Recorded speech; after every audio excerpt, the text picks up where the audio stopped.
The story begins with an introduction to the main character, who is sitting by the window and thinking about when the Duke's successor will arrive. Her name is Celine Mars, who recently turned 10 years old, is currently training hard to become a knight protector, like her father for Duke Willow. The little girl asked if the boy would definitely arrive today.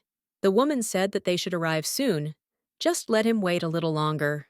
The Duke is the one who rules the northern lands. If you look at how seriously he gives orders, it may seem that the man looks even cooler than her father. The successor of such a cool person must definitely be muscular, very strong, and no less serious. Suddenly, the girl heard the sound of an approaching carriage and realized that it seemed the young man had arrived. Therefore, she quickly got ready to run towards him, and her mother asked her to be careful and not to forget to behave properly with the young man. Everyone unanimously told the little girl that the successor was simply amazing, so the one who would become her master was probably as cool as her father's master. The little one thought that everything would be just like this, but his appearance disappointed her. On the way, Celine asked him why he was laughing. The guy answered simply because this situation was amazing. The girl thought to herself that her father had said that they do not choose who they will serve, and she must diligently serve this person, no matter what he is like. Even though Demian is like that, she, as a knight, will have to try to make up for what he lacks. So she introduced herself and said that she was pleased to meet the little son of House Willow, the Duke's successor. She noted to herself that no matter how much she looked at him, she still couldn't believe that this fragile, skinny boy, who smiled so strangely, was really the Duke's successor. You might miss that he has a cute face and a thin, weak body. The problem is in that smile. She gives off a nasty feeling, like when you eat bread with too much butter on it. So why is he smiling like that? Then she asked whether he lived in the capital and whether anyone was bullying him there. Demian just keeps smiling so strangely. The boy asked what was wrong with his smile. Mars explained that he has a weird expression on his face. In their area, only weaklings smile like that because they want to please everyone. The little girl will not say anything to the Duke and her father. Let him just admit if someone is offending him. The guy thought to himself that he should continue to be mistaken, and then asked how she had guessed. The little one exclaimed that for experts like her, one glance would be enough to understand everything. Noticing that he was trembling all over, the little one added that he didn't need to be so embarrassed, because weakness is not a crime. In fact, the young man was so amused by all this that he even started to cry.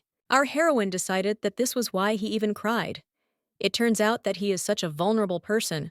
In the capital, he was mocked at every turn, bullied by his peers, incessant gossip, and insults that could not be forgotten. Then she handed him a handkerchief and told him not to be too hard on himself. It was not the boy's fault that he was born weak. If he tries hard enough, he can become at least half as good as the Duke. Well, or at least 1/10, or more precisely, 1/30, as strong as the Duke. The young man continued to burst into laughter because of her words. Celine exclaimed that she would definitely help him grow up and become his knight protector. Her father says that helping in a difficult situation is the duty of a knight.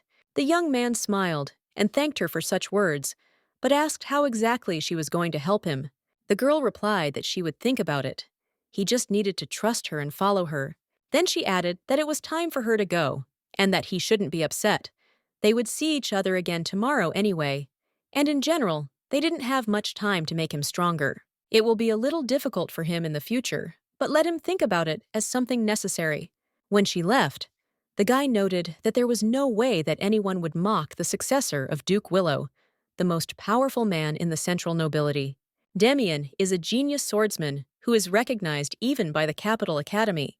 The guy has never lost even to the cunning capital nobility.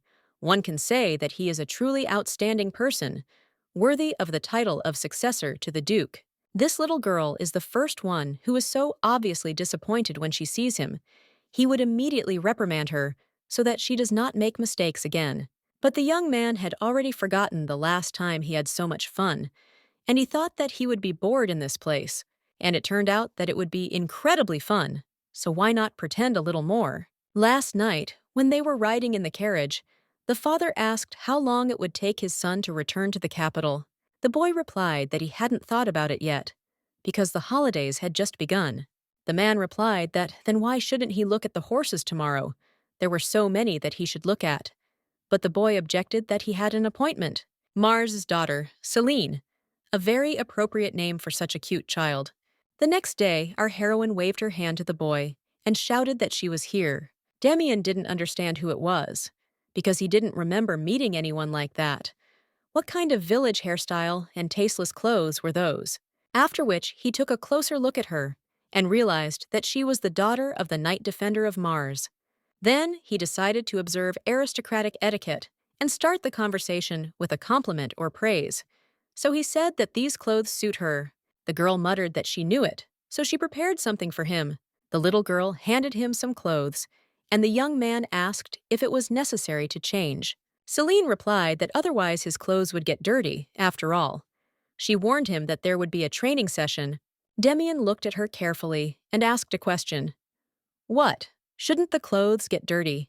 The little girl exclaimed that, of course, if he got his new clothes dirty, his mother, the Duke's wife, would scold him later. The boy thought to himself that he always wore only new clothes, and he was never scolded if he got dirty. Then he replied that, okay, now he would quickly go and change his clothes and come back. Our heroine objected. Why go somewhere? Just let her change over there. On the way, the young man thought about what kind of torment this was, from the very morning. First these village clothes, and now changing clothes in the bushes. After some time, the boy said that he had changed his clothes, and whether he looked okay.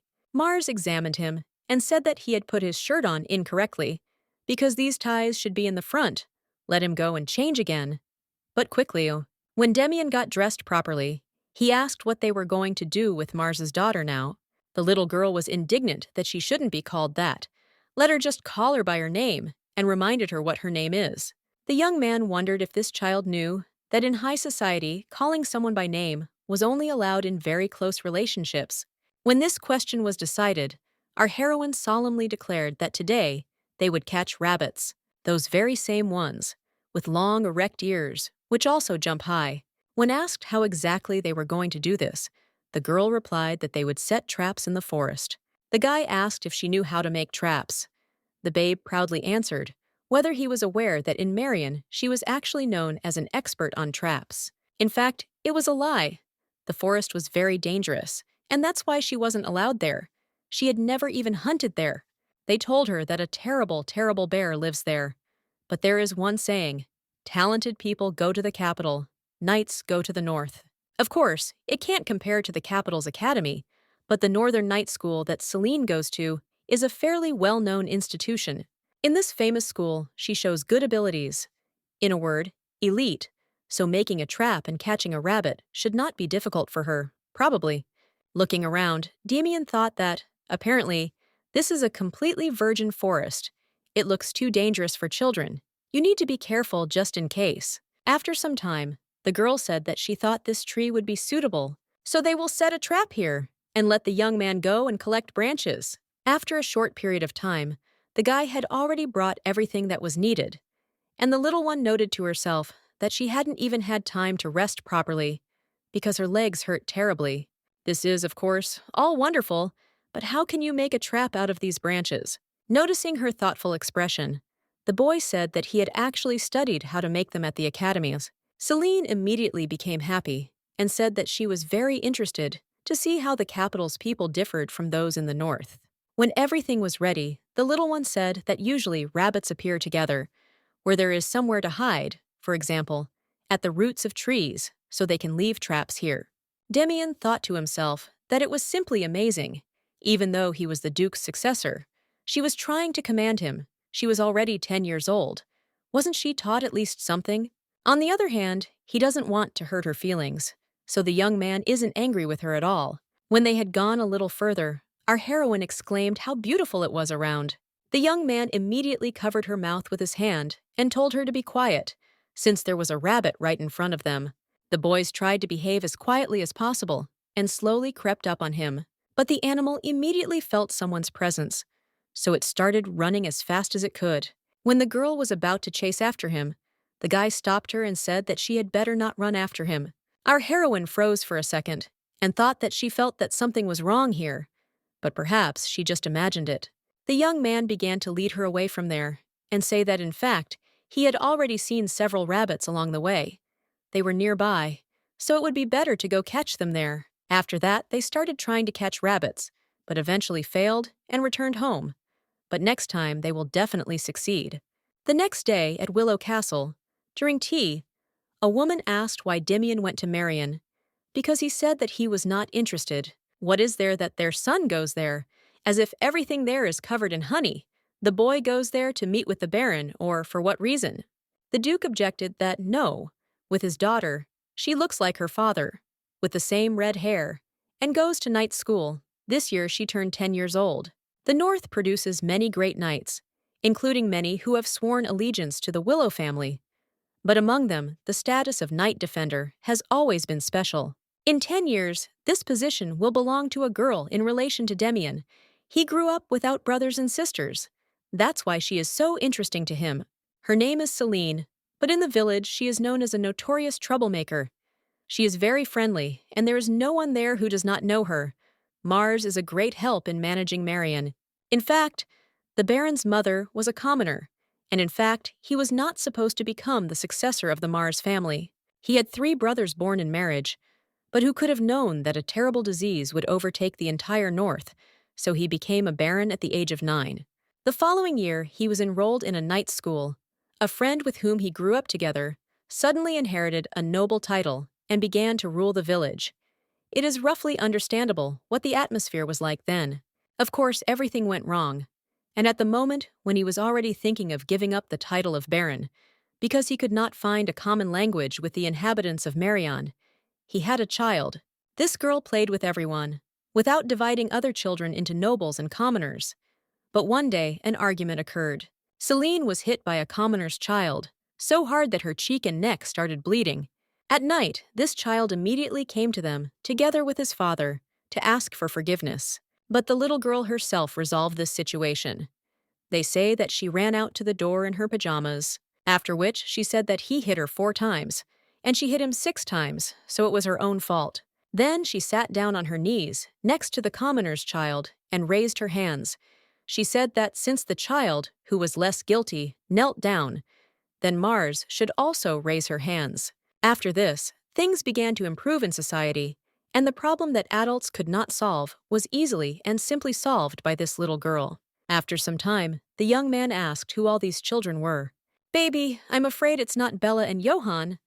They study with her in the 2nd grade of the Northern Night School."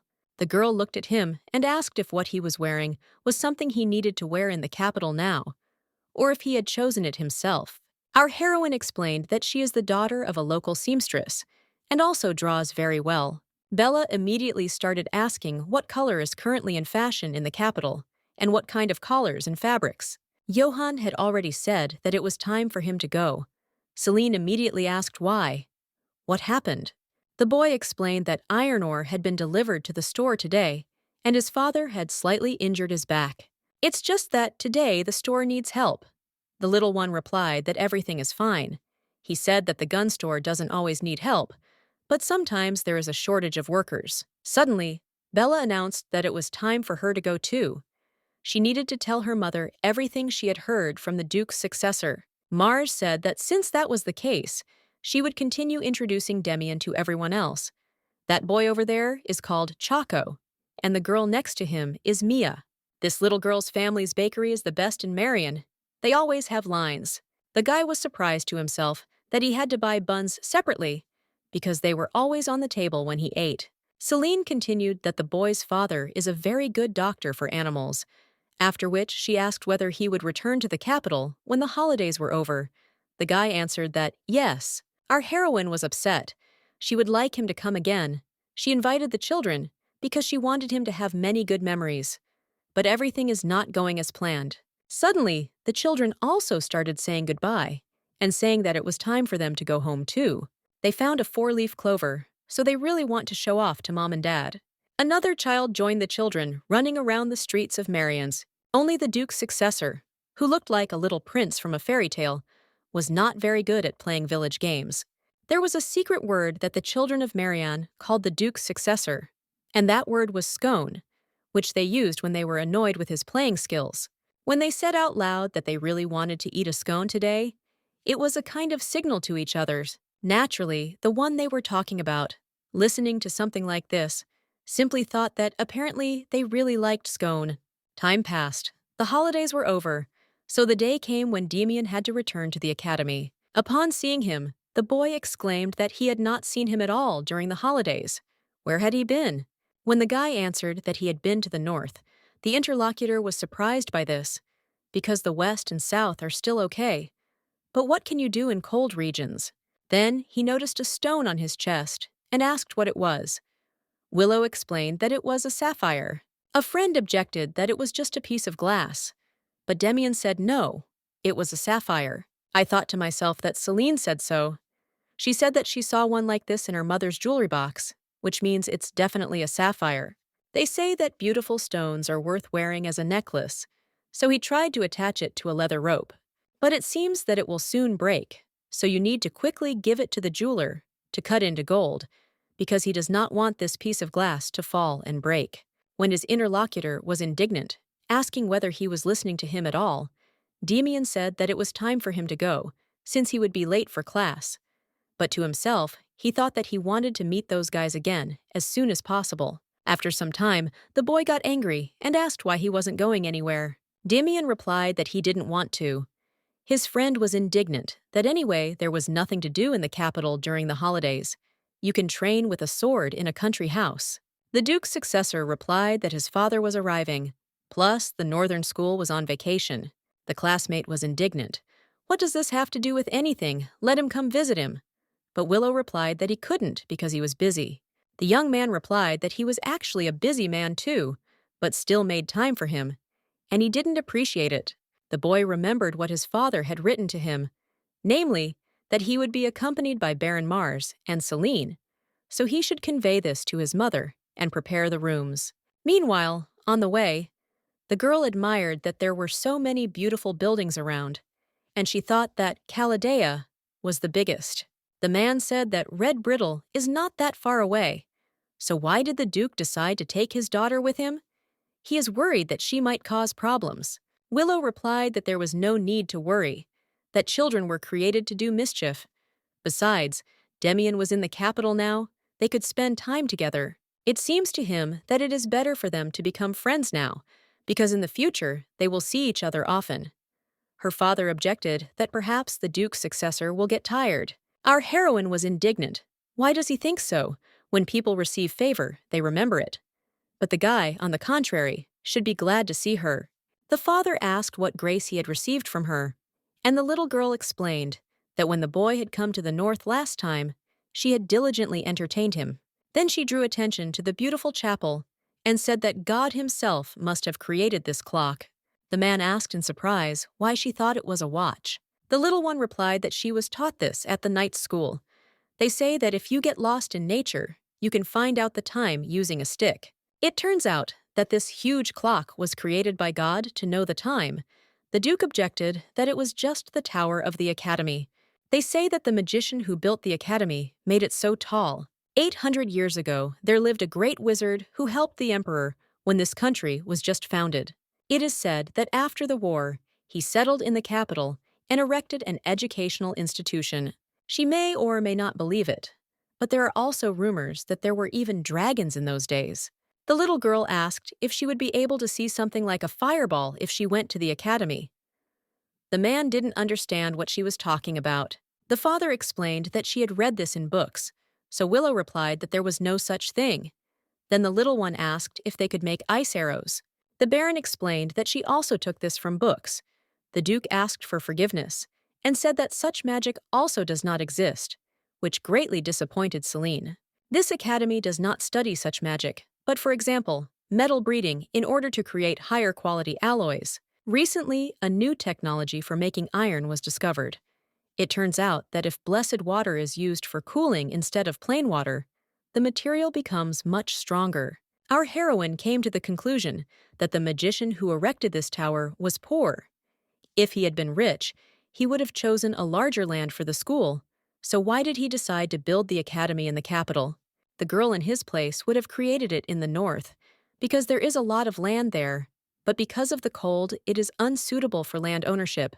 so it is an ideal place for a school. The man replied that it made sense.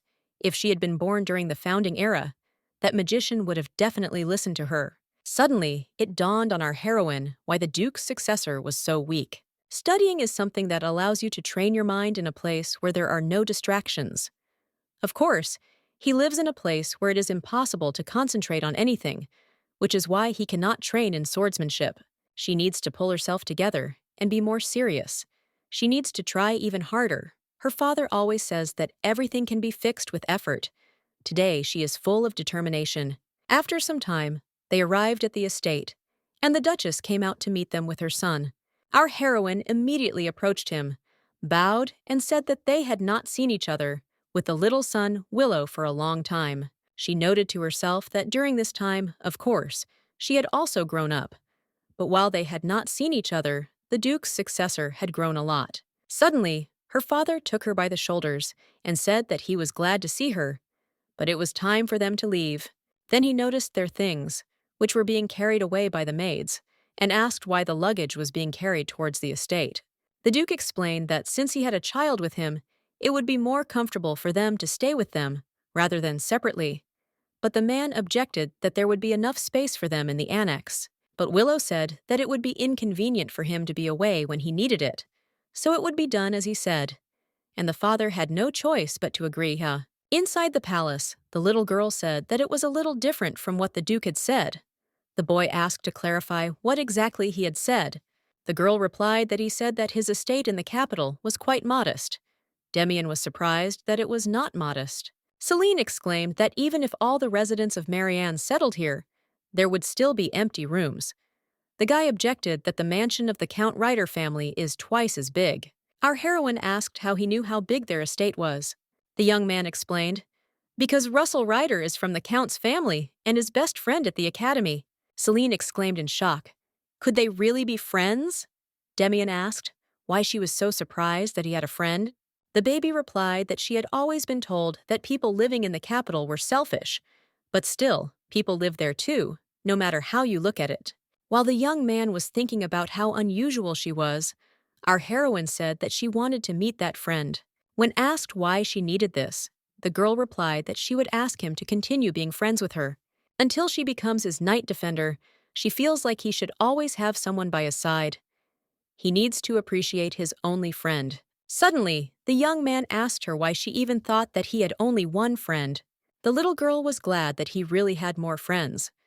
Two friends is already very good. Even if one leaves, the other will still remain. The little one saw how he couldn't find a four-leaf clover, and it seemed to her that Demian never played with friends. But he says that he has two friends, and that's just great. Let him then tell her the name of the second one. She's going to meet them both. After thinking for a bit, the guy replied that he didn't exist. If you think about it, Russell is just his classmate, with whom they go to the academy together.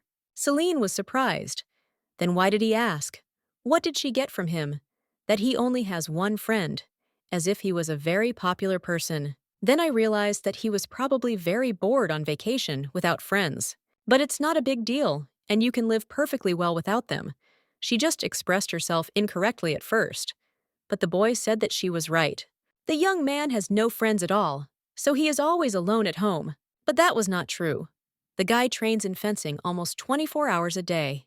The young man also participates in various meetings as the successor of the Duke. After which he asked how long Celine had been arriving. The girl replied that she didn't know. She would probably be here until her father finished his business. Demian replied that it was just great, because it was the first time he felt so happy in Marianne's. He liked this life until he discovered one joy. After he went to the north, he became sadder. They say that kids from the same class create common memories, but he doesn't. The little one decided that he was crying, so she exclaimed that she would play with him, that from tomorrow she would go to fencing training in the morning and then come play with him. Then she began to wipe away his feigned tears with a handkerchief and tell him that everything would be fine. He would not be left alone anymore. There was no need to cry. Some time later, before going to bed, her father asked her if she had forgotten what her mother had told her. The girl replied that there was no need to cause trouble for the Willow family. The man stroked her head and said that she remembered everything perfectly. She should behave as well as she was grateful that they were accommodated in the main house. Then he hugged her and added that if he kept his promise to the end, he would give her a good gift. Before Dad left, the little girl decided to clarify whether they would continue their morning fencing training. The man replied that of course, because he had to support his daughter in what she was trying so hard to do. The next day, the man thought that he could not even imagine that they would eat together with the Duke. Of all the Duke's servants, he is the closest to him, but in the relationship between servant and master, there is always an insurmountable wall, no matter how close their relationship is.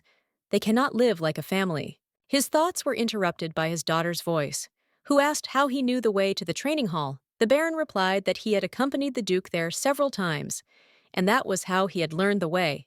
When the little girl suddenly opened the doors, she saw the Duke's successor right in front of her, which surprised her very much. The man immediately began to justify himself, saying that he didn't know that he was training here at this time. Then they would go. But Demian objected that he waited for them because he wanted them to watch his morning training. Mars couldn't understand what was wrong with him. Was he always such a smiling child when they met before? The boy was very serious. Then he asked if he wanted the Baron to evaluate the training of the Duke's successor. The guy replied that he did. The Baron wondered to himself why he was evaluating someone whose skills were so high that he was recognized in the capital as a fencing genius. After which he bowed and said that he did not think that he could not teach him anything. Suddenly, his daughter intervened in the conversation and said that a newbie like him would not be able to learn anything from her father.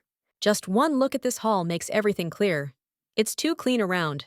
It's obvious that they don't train here often. In fact, training in this room took place very often.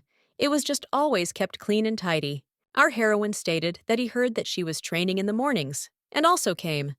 The boy replied that, for sure. Celine is very smart, but the Baron did not understand why the Duke's successor was lying now. The little girl said that since her father is an excellent swordsman, it will be difficult for him to keep up with him. What should he do then? He needs to train every day. Then she exclaimed that an idea had come to her mind. She would learn from her father, and he from her. The man was shocked by all this, and asked what she was even saying now. The little one replied that he also wanted to learn fencing. Father began to push her out of the hall and say that he might not study. It would be better to leave here quickly, but the little one continued to say that in the night school, they always said that if the weak decides to give up, then he will remain weak. Efforts do not betray. It is said that a person who puts in a lot of effort can achieve even greater results than someone who has exceptional abilities. The Duke's successor, although a newbie now, may be very talented, so she helps him. It's better to train together than alone. The Baron grabbed his head. As the greatest fencing genius in the history of the Empire, one could say that he could be quite talented. Celine added that there is no need to be upset about what her father said.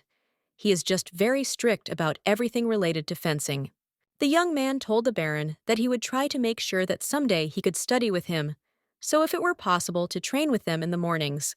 The man completely stopped understanding what was happening, so he stuttered and replied that, of course, it was possible.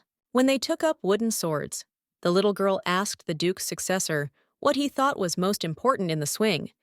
The boy replied that he was not sure and did not know. The girl adjusted his elbow and explained that if you hold your hands at that angle, the force will be directed towards the sword. If you strike in this way, it will be very strong. Demian noted that this sound was very cool. The girl thanked him and thought to herself that in fact it was the first time she did it so well. Then she added that if he tries, he will do as well as she did. Let him try again. The father, who was watching all this, realized that the Duke's successor was behaving this way with his daughter on purpose. But why didn't he point out what she lacked? But still the young man looked so happy. It seems the Baron has never seen him like this. After successfully completing the morning fencing training, her father asked if he could definitely leave her alone. The little girl answered that he really thought she was still a child.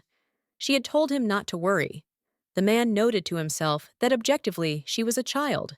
Although he is very worried about her, he still cannot take her with him to work. When asked if she had forgotten what she had been asked to do, the little one replied that, yes, not to cause inconvenience to the Duke's successor, after which she exclaimed that, in fact, it was he who was causing her inconvenience, and not she who was causing him inconvenience. After her father said her name loudly and menacingly, the girl immediately said that she understood that she shouldn't say that. When a voice came from behind the door that the preparations for the Duke's journey were completed, the father said that they would talk to her again when he returned, but the daughter objected that it was not necessary and would behave as he said. She was angry to herself that it was the young man who was behaving this way, and not her. She has as many as 4 friends. It is lonely for the Duke's successor without friends. Upon seeing the little girl, the Duke said that he heard that they had trained well that morning, and that she would become an outstanding swordsman. Our heroine did not expect praise from him, but thanked Willow for such words. On the way, the Duke said that from the expression on his daughter's face, it was clear that she had been scolded again. The father replied that he was worried that the child was forgetting herself, that etiquette should be observed between master and servant, but she was constantly breaking it. Meanwhile, the Duchess said she was very glad to see the baby. She was so sorry she could not meet her in the winter, in Chaldea. Unfortunately, the woman is busy today, but would she like to go with her tomorrow and have some fun? Our heroine was taken aback by this turn of events and asked if she was really telling her this. The woman replied that, of course, she was so happy when she found out that the girl was coming, because she had always wanted a daughter for herself. But after she gave birth to her boring son, it so happened that she could no longer have children. Let her just look at him. Why does he have such a boring reaction? The maid said that my lady needs to hurry. As she was leaving, the Duchess waved goodbye to her and told her to think about where she wanted to go. But her assistant hurried her and said that because she was always late, there were bad rumors going around. Looking at the girl, frozen with her mouth open, Demian asked what was wrong with her, if anything hurt. When he wanted to touch her forehead, the baby immediately stepped back and said that she had no fever and was generally quite healthy. Celine couldn't understand why his smile suddenly became so similar to Milady's beautiful smile. It was definitely much stupider. When the girl turned back abruptly, Willow asked what they were going to do today. As she ran away, Mars shouted that she would be reading books all day, so let him do his own thing, like homework.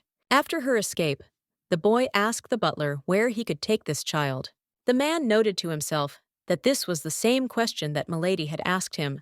If he answered exactly the same way, he would be pestered endlessly for it later, so he asked if he could think about it a little and answer later, to which he received the answer, "Fine." Suddenly, the maid raised her hand and said that she had a little sister the same age as her. The young man looked at her with a withering gaze and asked, "So what next?" The maid began to stutter and mumbled that a circus was currently visiting the outskirts of the capital. There is a festival going on near the place where the tent is pitched. Maybe she will like it there. The young man noted that this was a pretty good idea. Perhaps it was worth going there. When the guy looked in on her, the little girl immediately said that she was busy now. She had to study, so please let him not disturb her. Demian said he just wanted to tell her something that she might like. They say that a circus has arrived on the southern outskirts of the capital. Would she like to go there with it? In fact, the girl really wanted to go there, but she muttered that she needed to do her homework. The young man added that they say that at the market near the circus, the atmosphere is like at a festival. But they can't go because she has to study, because in order to become a cool knight, the little one has to do her homework. The girl answered dejectedly that it was true. She had to finish with everything, but the Duke's successor thought to himself that he had gone too far. So he said that it seemed like the night school had very high standards. Celine countered that it wasn't too difficult. She usually handled such tasks quickly. It was just that this time the last one was very difficult. The boy looked into her notebook and said that she had very beautiful handwriting. But what was written in this corner? It dawned on the little girl that in the previous equation she had written 728. But why then did she add 128 in the next one? After that, she quickly began to fix everything and happily announced that she was almost finished. As the guy headed for the door, Mars asked where he was going. He replied that he wanted to go see the circus since he was in town. He will have to go alone, because he has absolutely no friends. But if he had, they would go together. The little girl felt sorry for him, so she exclaimed that she had already finished doing her homework and had a little time left. If he has no one to go to the festival with, then she can do it, and not at all because she just wants to see the circus. and in general, they need to go together, since she must protect him. After some time, Celine looked around and admiringly asked the Duke's successor to look at what she was showing him. The boy said that most of the people at the festival would be commoners, so it would be better not to call him the Duke's successor in front of them. Our heroine replied that, okay, and thought to herself that, apparently, here too, commoners cannot just communicate with aristocrats. Then she added that they sell balloons on that side. Why don't they go and see them? When she ran closer, the clown said that one balloon cost 50 silver coins. The little girl immediately changed her mind and said that it would be better for her and Demian to go somewhere else. The young man was surprised. Didn't she want a balloon?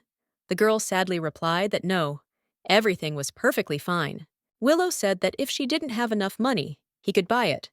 But the girl objected that her mother said that monetary relations with people should be conducted carefully and that asking someone to buy something causes inconvenience. The guy objected that it didn't cause him any inconvenience, but our heroine disagreed with him and said that it wasn't so. The boy replied that he had also caused her inconvenience then, because she had given him a sapphire, but the little one objected that it was a gift. Demian said that yes, but financial relations with people must be conducted carefully, and in return, he did not give her anything. It turns out that he caused her great inconvenience, doesn't it? Let her please give him a chance to make amends to her. He listened to her and felt so bad at heart because everything turned out this way. Our heroine was surprised that he would really feel better if she gave him such a chance. The young man answered that yes, would she allow him to buy a balloon? Then he began to turn to the seller and say that he didn't need change. The little girl screamed that she had told him that it was not necessary, that such behavior would cause inconvenience to the man with the balls. Don't burden a person you see for the first time. Let him quickly take the change. On the way, the young man thought that this girl was so special, and it touched him very much. Noticing that she kept looking at her hair ornament, Demian asked her if she liked it. Celine replied that no, she just thought Bella would like this color. My friend would obviously really like it here, and she'd go with Mia and Johan. The young man said that then they would buy this too, because sapphire is a very expensive stone, and there would not be enough money to cover its cost, even if they bought everything at this festival. Let her come and help him, because he doesn't know what the kids like. If an expert like her helps him, then they'll quickly get it done. Looking at one of the hair ties, the girl thought to herself that it was definitely not this one, since it was necessary to save the pocket money of the Duke's successor. The girl thanked them for the purchase and put that very hairband on her hand, saying that it was a gift for her, because she thought that such decoration would be very suitable for a little lady. Celine objected that she couldn't just accept it, but the woman replied that it was okay. It was her first time making them, and she didn't think she could sell them, so she was very glad that they bought them. The boy said that he could buy this too if he needed to, but the little girl replied that there was no need to buy anything else, because if they spent more, it would be inconvenient for him. Then they saw some kind of game in front of them and a huge teddy bear as a prize, so the girl wanted to come closer and take a look. The little one noted that these wooden targets looked very heavy. They probably put lead inside the wood. I thought to myself that in order to shoot down heavy lead, you need to aim at the edges. This makes it easier to move the target, but everyone is trying to hit only the center, so that guy can't do it.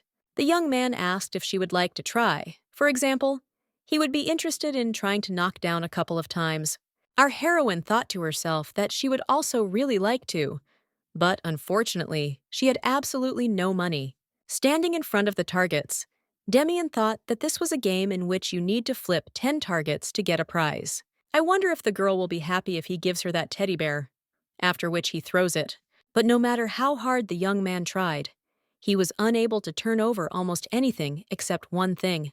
Our heroine didn't like the ridicule around her. That he tried, but it didn't work out. No big deal, because he's still little. So she immediately approached the Duke's successor and asked if he could please lend her 10 silver coins. The guy was glad that everything was going as he planned, but she was definitely hurt by the fact that everyone was laughing at him now. She was immediately given 12 spears, since she was a lady, 2 to go with it, and they added that if she turned over 10 targets, the bear cub would belong to her. The Duke's successor asked if she could cope. Perhaps it would be better to surrender. The girl asked why. After all, you can try. After which she tied her hair and said that there was no need to worry, because she would succeed.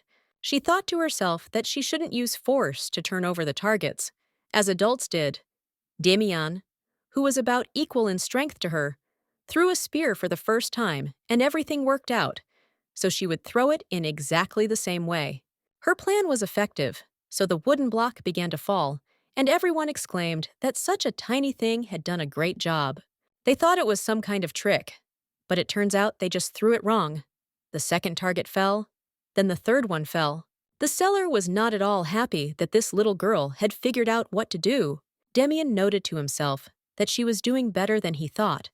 The little one was handling these spears so well, even though they were made of rubber, since this was the first time she had ever held them.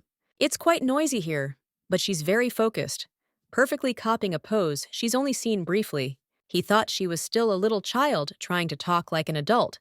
It seemed like his future night protector had much more potential than he seemed. After a short period of time, it was announced that it had worked. This little girl had knocked out all 10 targets. When she was given the prize, the girl asked if there were any more prizes. The man replied that there were a lot of them left. After he took out one of them, her voice was heard exclaiming that Chico would really like that color. As a result, the little girl earned a large number of huge multicolored teddy bears. After a while, they sat down on a bench to rest, and our heroine said that she was very thirsty. Suddenly, a man who was standing nearby told her to come to him for juice. He saw how she hit the targets and wants to buy her a glass so that she can drink it with her friend. Our heroine immediately ran towards him and said that she would be right back. Willow thought to himself if she had fun today. He wanted to create good memories for her about the capital, just as she gave him great memories about the North. Since he doesn't plan to live in the North when he grows up, Celine, as a night defender, will have to move here. Until then, it is necessary to create for her as many pleasant memories of the capital as possible. The thoughts were interrupted by the voice of the assistant, who asked if he should move all the things. The boy said to leave only this teddy bear. The man said that, okay, since there are a lot of things, it might be inconvenient for them to travel in the carriage, so he will take them to the mansion and come back for them. Just then, a little girl came running back and said that she was late because her uncles asked her to tell them how to throw spears. But she brought some delicious juice. They said it was made from banana and strawberry, so it was very tasty. Then she apologized and added that she drank her share on the way back. She was giving it to him because her uncles bought it for her. Then she asked where all the things had gone. The guy explained that he had ordered them to be taken home, and he had left this bear because it belonged to him, so he wanted to take it himself. He was told that the toy was worth more than 5 gold pieces.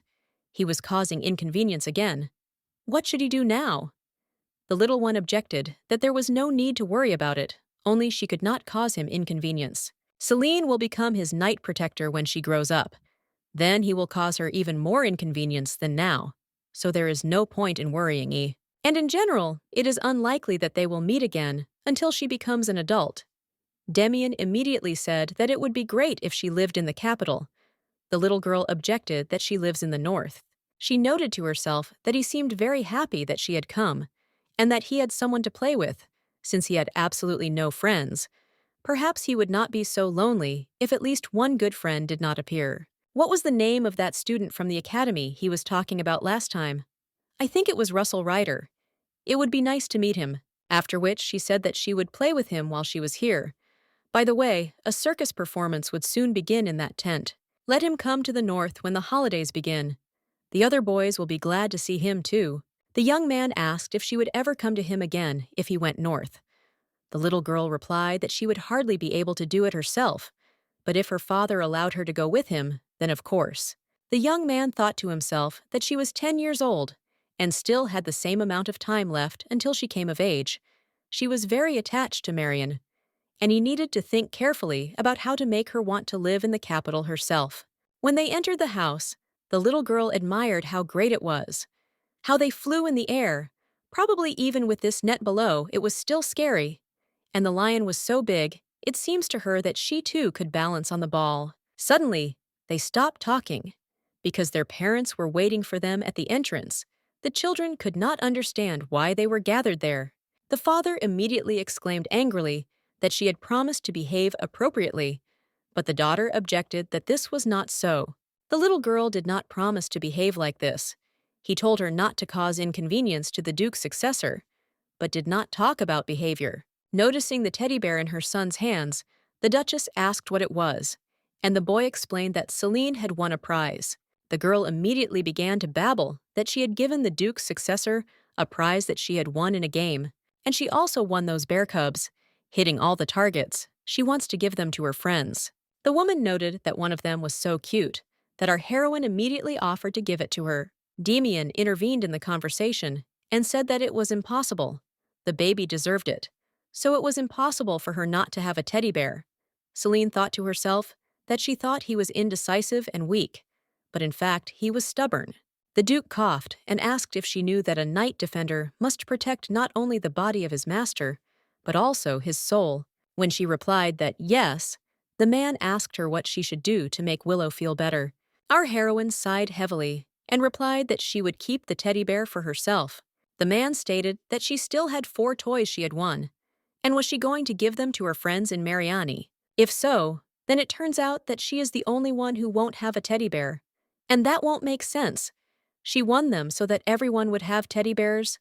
The little girl muttered that it was actually okay. She thought to herself that she really wanted to keep him, but she shouldn't show it. A knight should be generous to a lady, but she wanted to take him home and show him to her mother. Suddenly, the Duchess said that she thought this teddy bear suited her better, so tomorrow she would go buy another toy. It would be great if Celine helped her choose. Our heroine exclaimed that, of course, it would help. Is it true that there are stores in the capital that only sell toys? The woman replied that yes, so they could also have desserts since they would be traveling together. Suddenly, a young man interrupted their conversation and said that he also wanted to go with them tomorrow to choose a teddy bear and eat dessert. But he noted to himself that he could not send them away since every minute was valuable. After some time, the guy asked her if she liked parfait, which is ice cream in a glass cup decorated with fruits and cookies. When the girl asked if he had tried it, the boy thought to himself that he had in fact simply repeated what Russell had told him read her.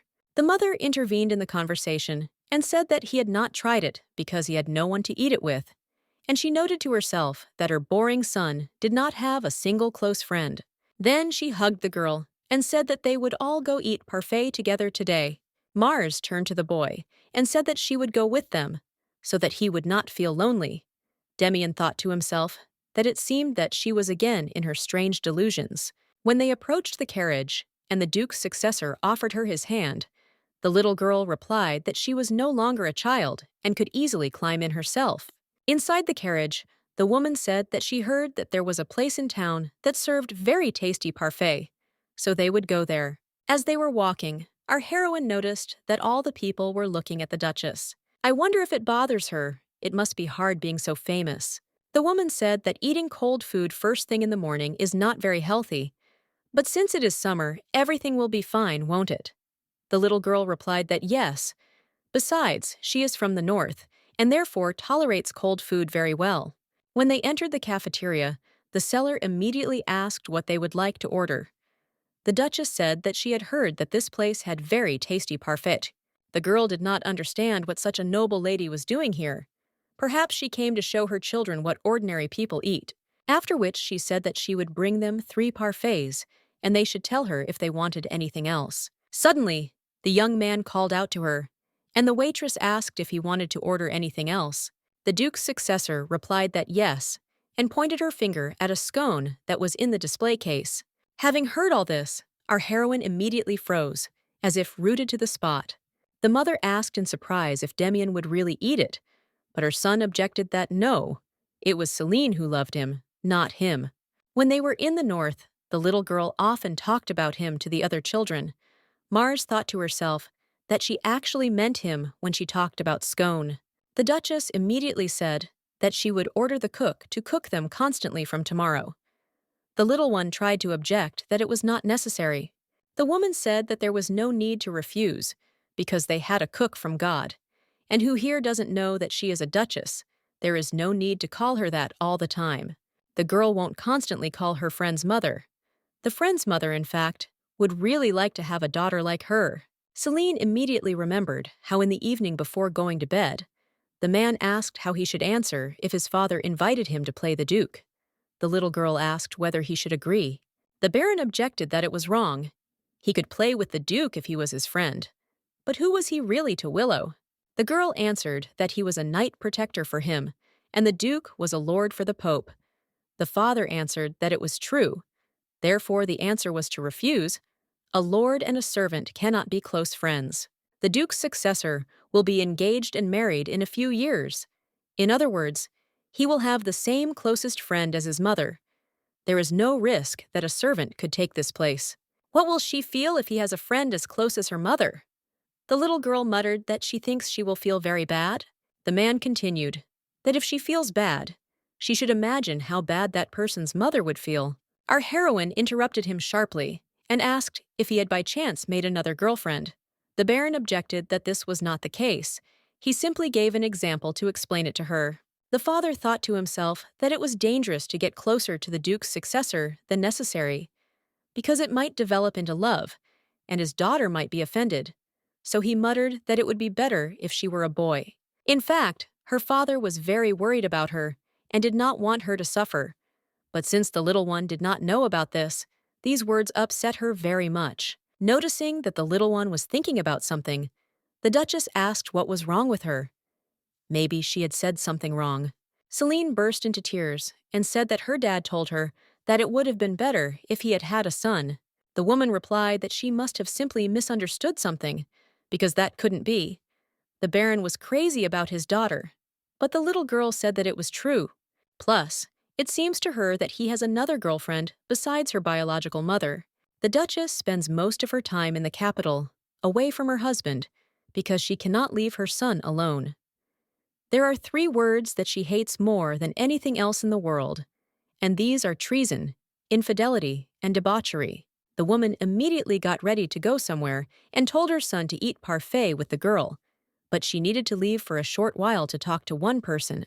The young man tried to persuade her to stop crying and try this dessert, because it looked very tasty, but the little girl replied that he could eat it himself. After thinking for a while, the young man said that if she wouldn't, then he wouldn't either, so let him open his mouth. The girl finally agreed and said that it was very tasty, although too sweet. Meanwhile, the Duchess angrily asked what Baron Mars could possibly answer in his defense.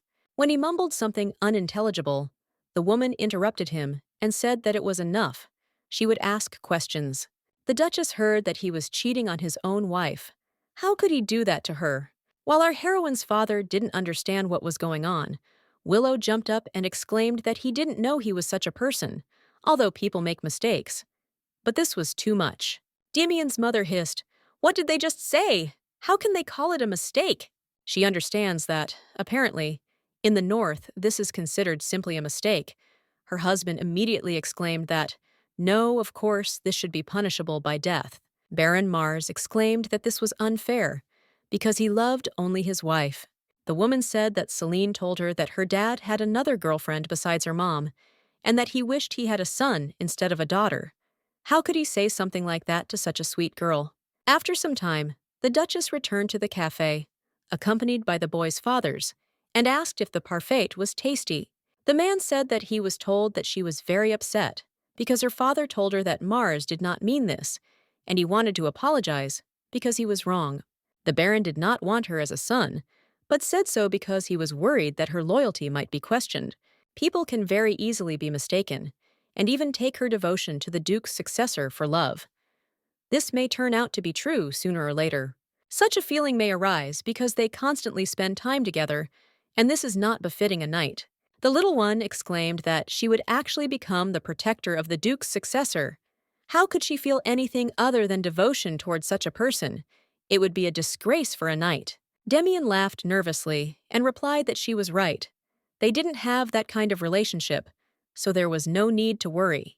The little girl added that they would even swear that if she suddenly fell in love with the Duke's successor, something terrible and horrible would happen to her. For the rest of the summer, the boys practiced fencing together every morning.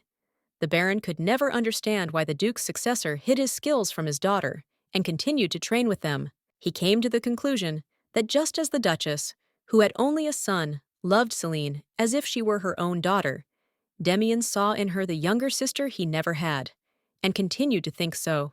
Time passed, and the last day of the holidays arrived. After the carriage loaded with gifts from the Duchess left the Duke's mansion, the once lively estate became unusually quiet.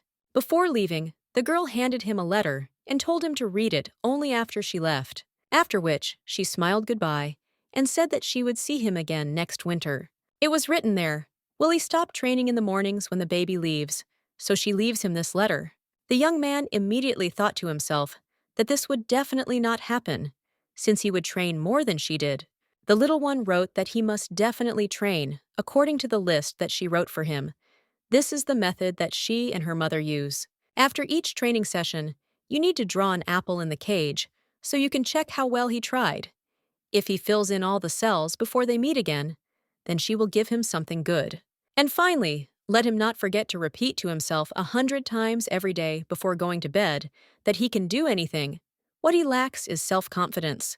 The guy didn't understand what this feeling was. He thought she was a very sweet girl and wanted to treat her well because she was so sweet. An absurd child who exceeded all his expectations from the very first time they met. It was very funny to watch how she believed his awkward acting and nothing more.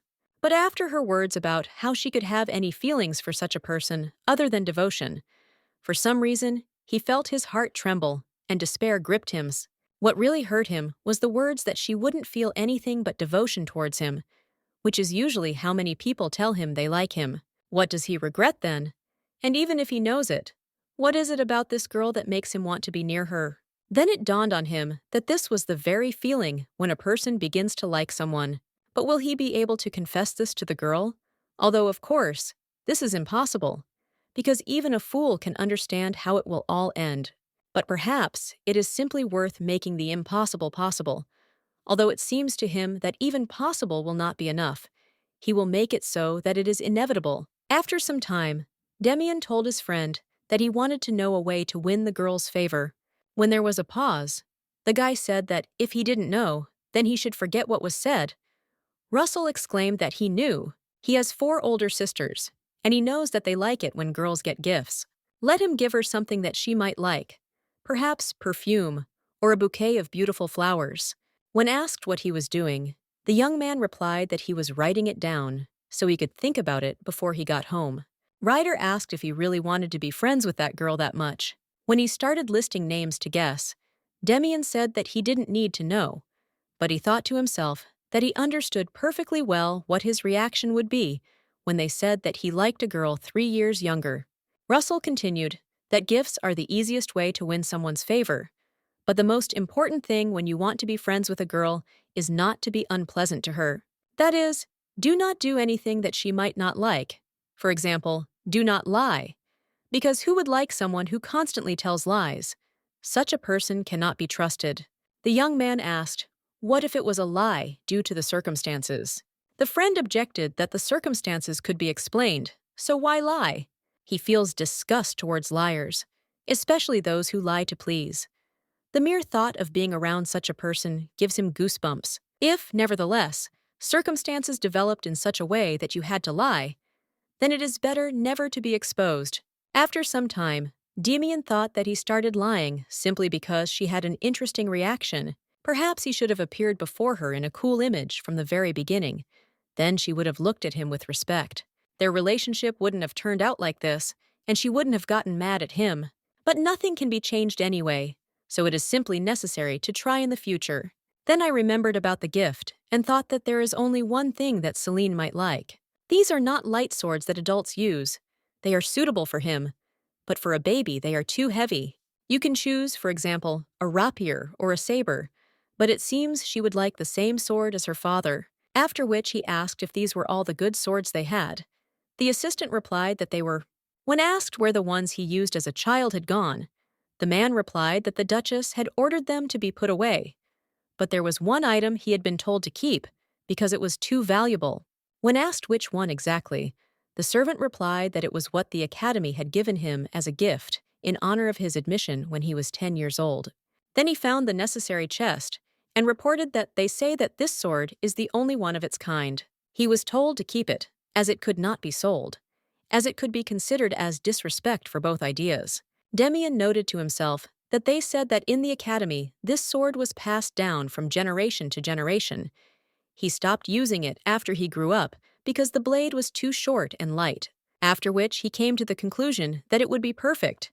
The assistant asked what for, and he answered that for a gift. The man was indignant. How could he give such a valuable thing?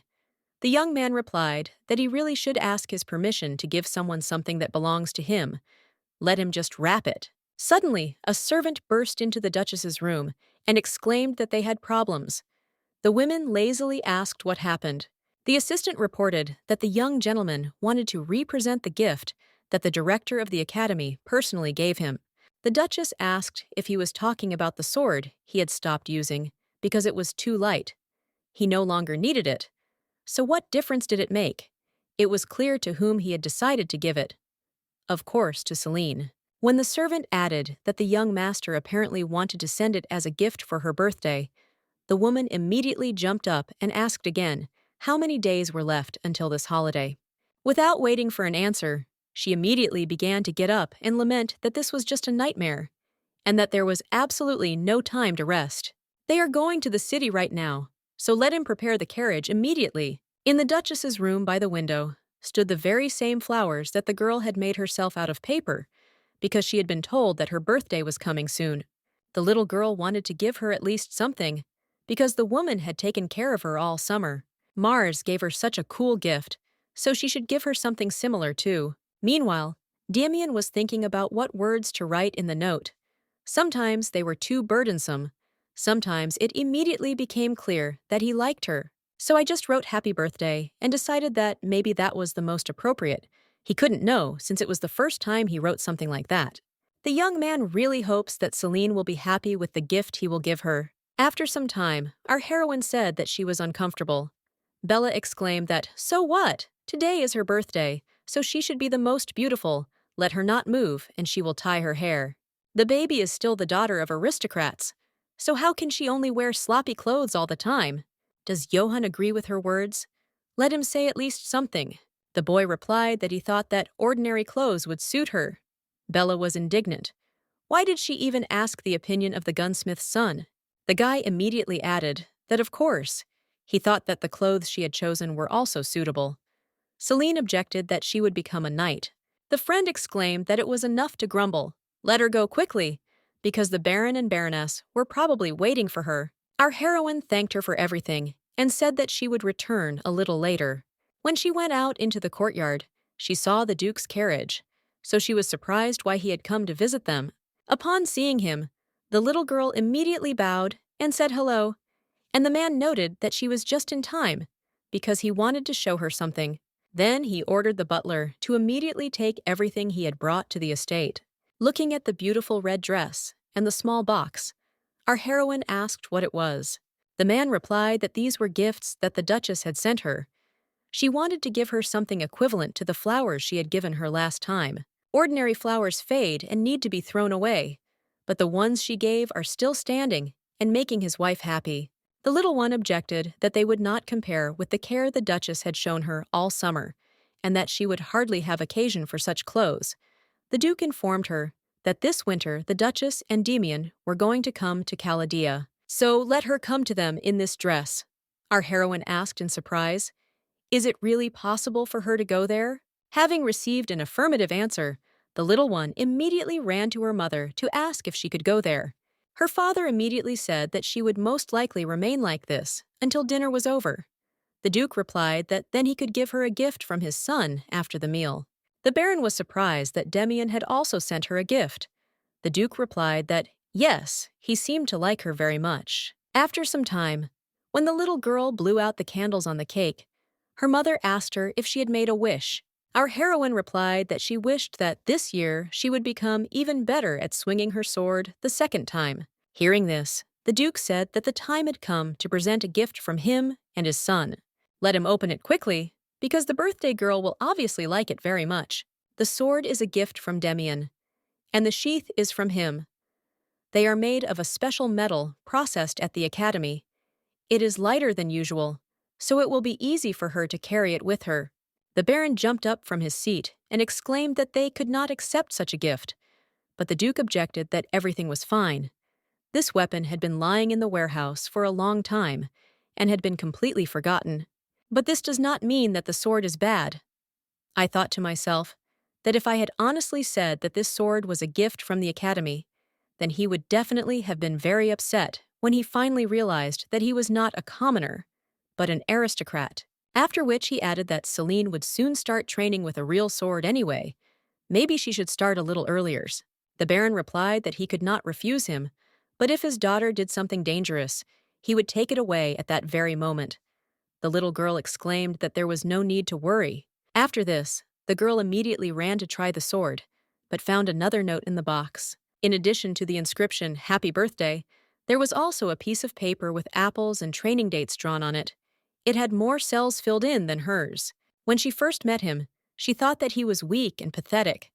But after seeing how Demian doesn't give up and keeps trying, she begins to think that he will become a great swordsman one day.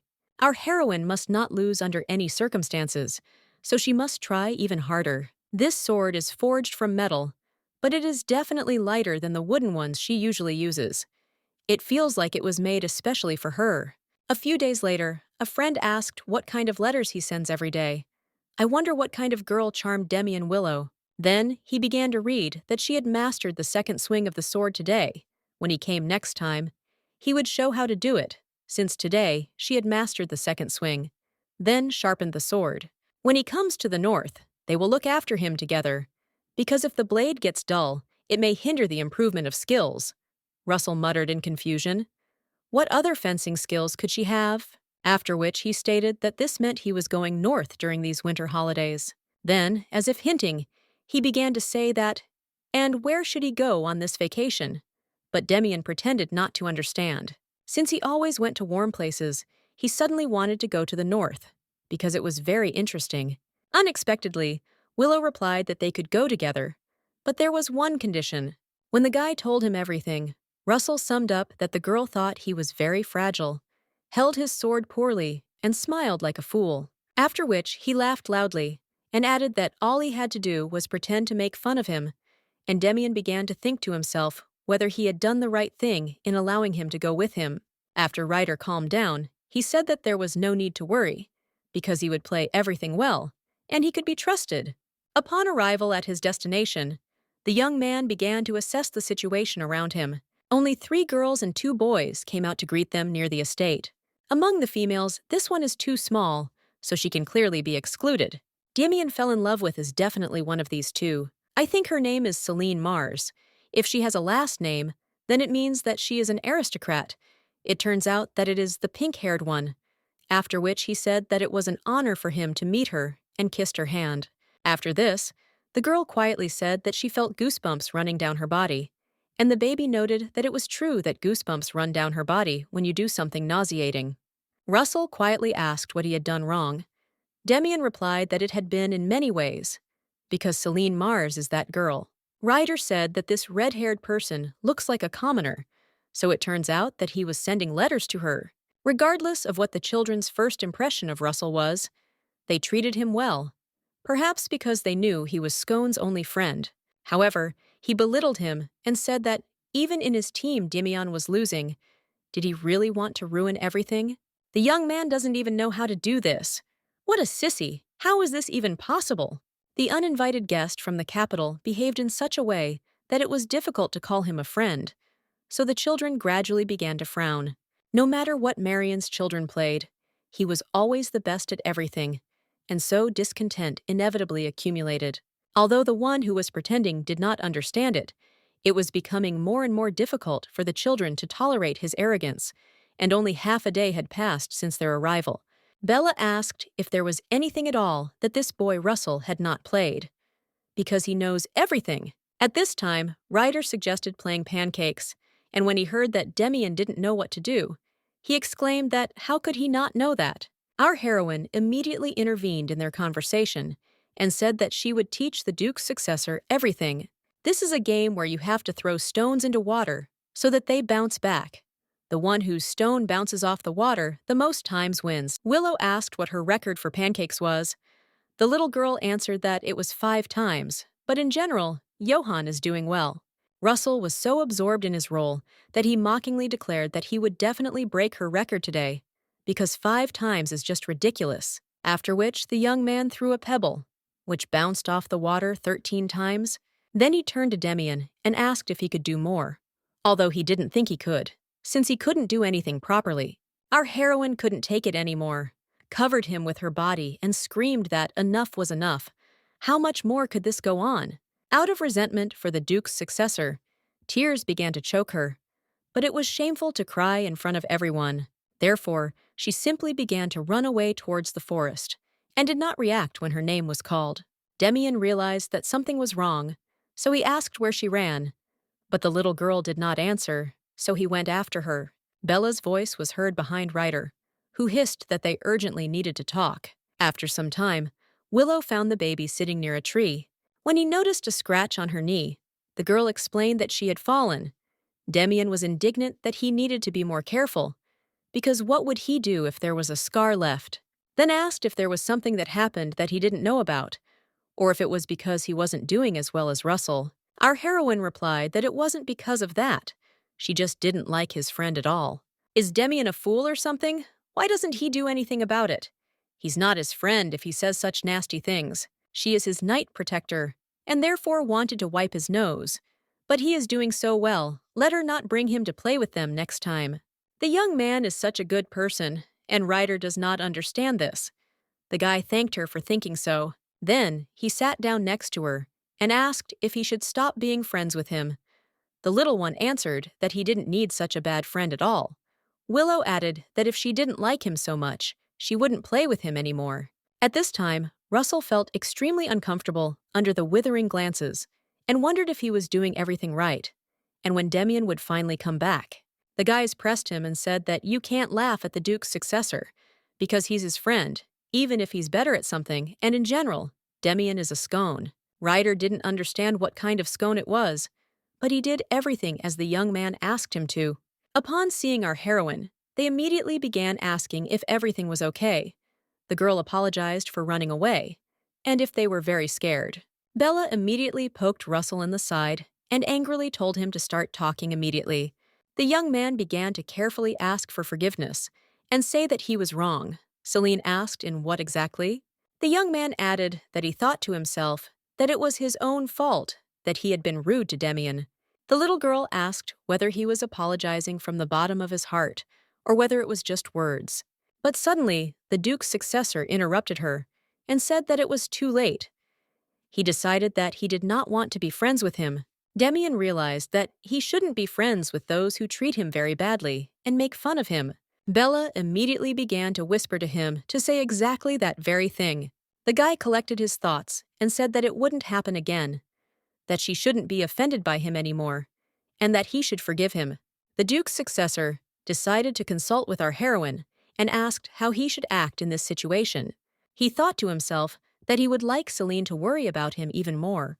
Mars didn't understand what to do, whether she should forgive him, because a complete fight would also be bad. After which she said that there was no need to do that anymore, and she had a small request. As he knows, the Duke's successor does not have many friends. Maybe that's why he gets lonely. The girl really wants Russell to become a good friend for him. Will he be able to do this?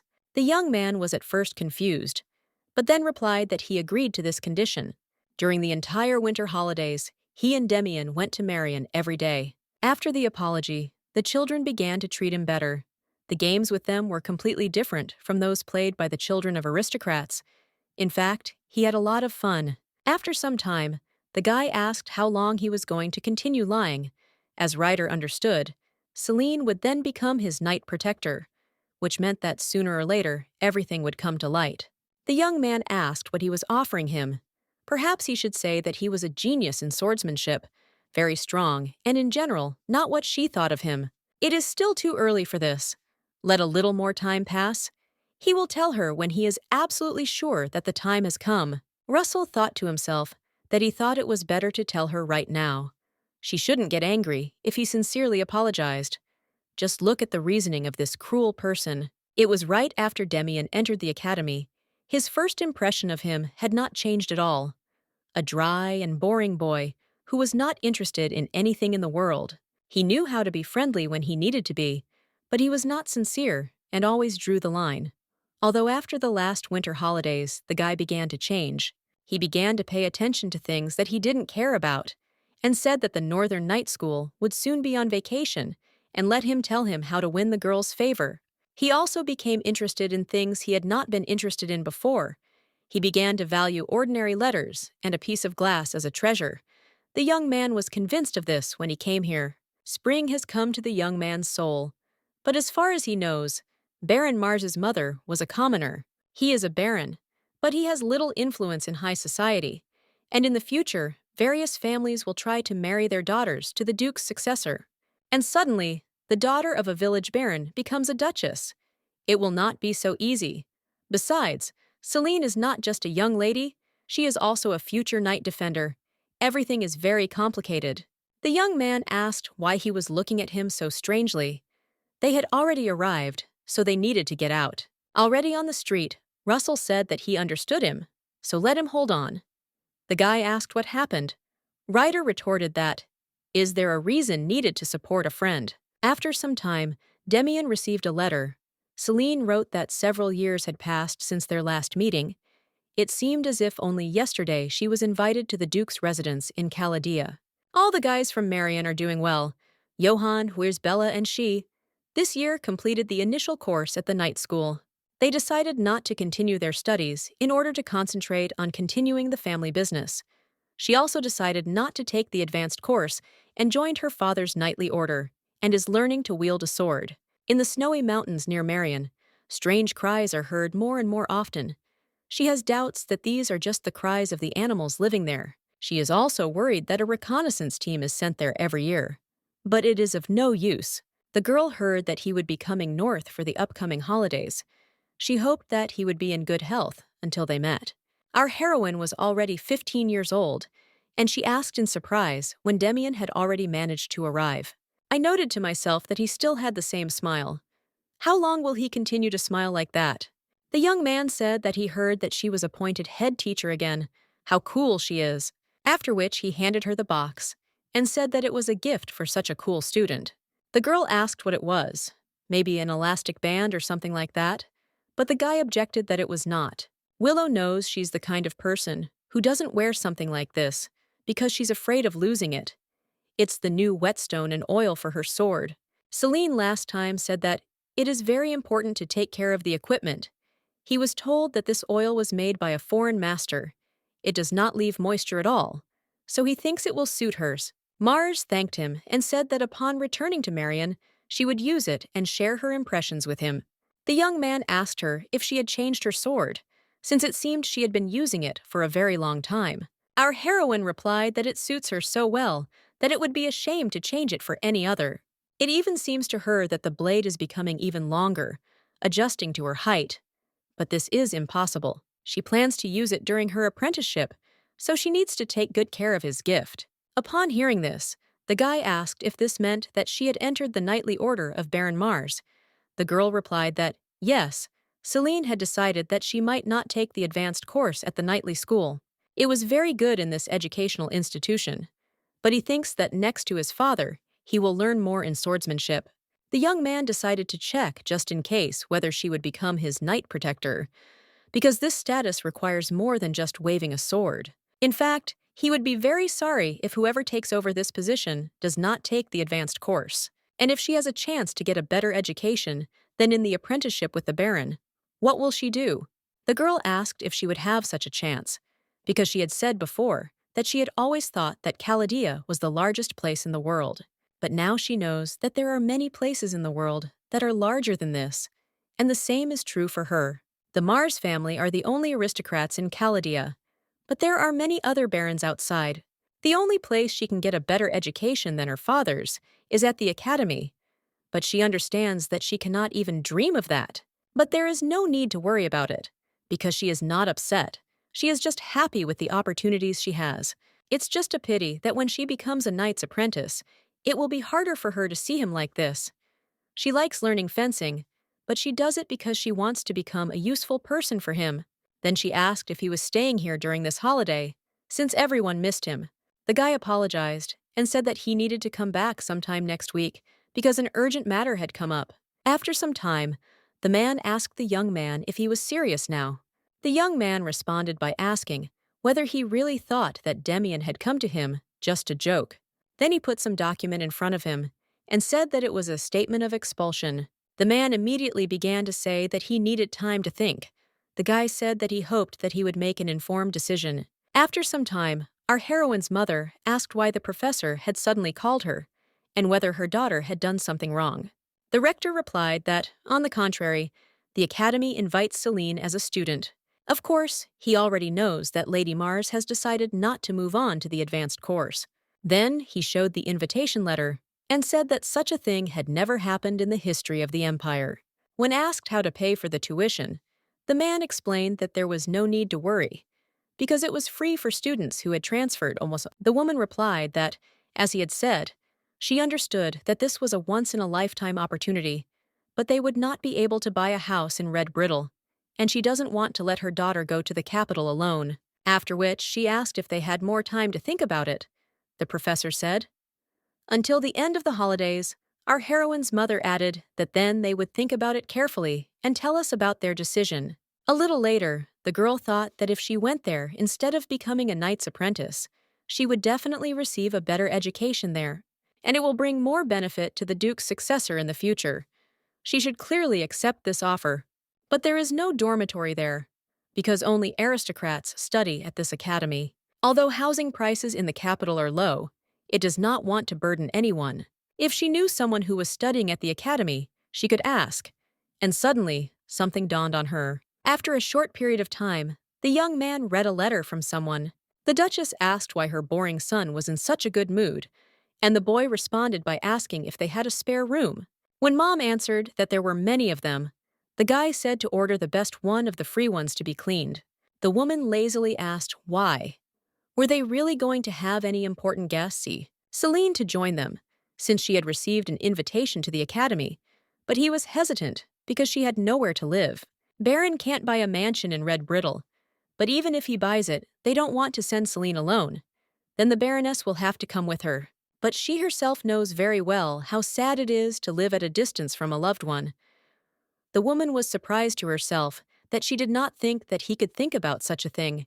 The young man added that they could easily solve this problem, couldn't they? The Duchess immediately decided that it was necessary to give the order to begin repairs in the room opposite Demian's bedroom. After which, Willow wrote to Celine that she doesn't have to worry about the housing issue. If she has any other concerns, let her tell him. Maybe he can help somehow, even though she doesn't trust him yet. After a while, the Duke said that his wife had already begun preparing the room. Our heroine objected that she could not burden them like that. The man replied that it was useful for them to have such a capable person at their service. The world was changing. Most likely Demian will not do as he does, but will simply entrust the north to his servant and remain in the capital, because all aristocrats do that now. In that case, she, as his closest ally, will need to get used to the capital if she intends to stay close to him in the future. She needs to learn how the aristocrats live in the capital and not just in the north. So isn't meeting aristocrats at the academy the best way to do this? The girl immediately remembered Demian's question about what would happen if she had a chance to get better training than the Baron's apprenticeship, and she realized that she had to seize this chance. For the sake of the Duke's successor, and for herself, she wants to learn even more and become the coolest knight, because this is her dream. After which she said thank you, and added that thanks to him she made a decision, so she is entering the academy. The man said that this was the right decision. She would succeed, so she shouldn't worry. Now she would be busy with admission. After some time, the girl calmed the boys down and said that she was not leaving forever, so there was no need to exaggerate. Then she asked what was wrong with Bella, because she looked somehow unwell. The friend replied that she really didn't want her to leave either, because she might like the capital so much that Celine would be about them, but it was for her own good, so she couldn't hold her back. The girl will obviously achieve success, and friends should support each other. Mars must work hard. She is their leader. She must not lose to these capitals, and when she returns, he will sew her the most beautiful dress. Johann added that he will give her a good weapon. Our heroine was very touched by these words, so she said that she would write to them very often. The road to the capital did not seem as fun to her as the first time. There was a tearful farewell with her mother and father, who stroked her head with such a sad look, and friends who experienced sadness, each in their own way. She left behind all these people dear to her. But everything is fine. After parting, there will be a new meeting. Besides, there is a successor to the Duke, so everything will be fine. Meanwhile, Demian woke up early and decided to go see what room they had prepared for Celine's. When I saw absolutely everything pink in front of me, I noted to myself what kind of taste the Duchess had. But Mars, although she tries to show that this is not so, but she also loves cute things, so she should like it. Suddenly, his mother's voice was heard, noting that he was also excited. The girl would arrive in the afternoon. Why shouldn't he sleep a little longer if he didn't want to walk around with bags under his eyes later? The young man replied that he knew she was saying that because she wanted to meet Celine earlier than him. But the woman is right. They need to sleep a little more, so they will see each other a little later at breakfast. The Duchess noted to herself that she was actually joking. But he took it so seriously, how much he likes Mars. It turns out his son is really worried. In the afternoon, all the servants gathered at the entrance to the estate and solemnly greeted our heroine, who arrived at the residence of Duke Willow. When they put the decoration on her neck and handed her the cake, the girl couldn't understand what was going on. After the Duchess added that it was necessary to blow out the candle, Mars thought to herself that it was no longer her birthday. Then the young man led her to the room where she would live and asked if she liked it. Celine exclaimed that of course she did, but they could have given her any other room. Why try so hard? The guy said that she was not a stranger. How could they have given her an ordinary bedroom? The Duchess exclaimed, does she know how happy she was when she learned that the girl had entered the academy? Tomorrow they would go to the city because they needed to take measurements for the uniform, order books, and other things for study. Celine held out the bag and said that her parents had just given her the money. The woman objected that she should keep it for herself. After all, she was a duchess. Did she really think that she couldn't buy her all this? She was told that she was going to become a knight's apprentice.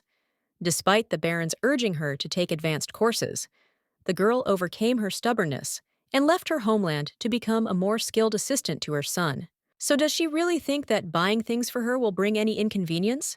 Do they really have such a relationship with her? In fact, the woman thought that they were close enough. Our heroine tried to object that she wanted to say something else.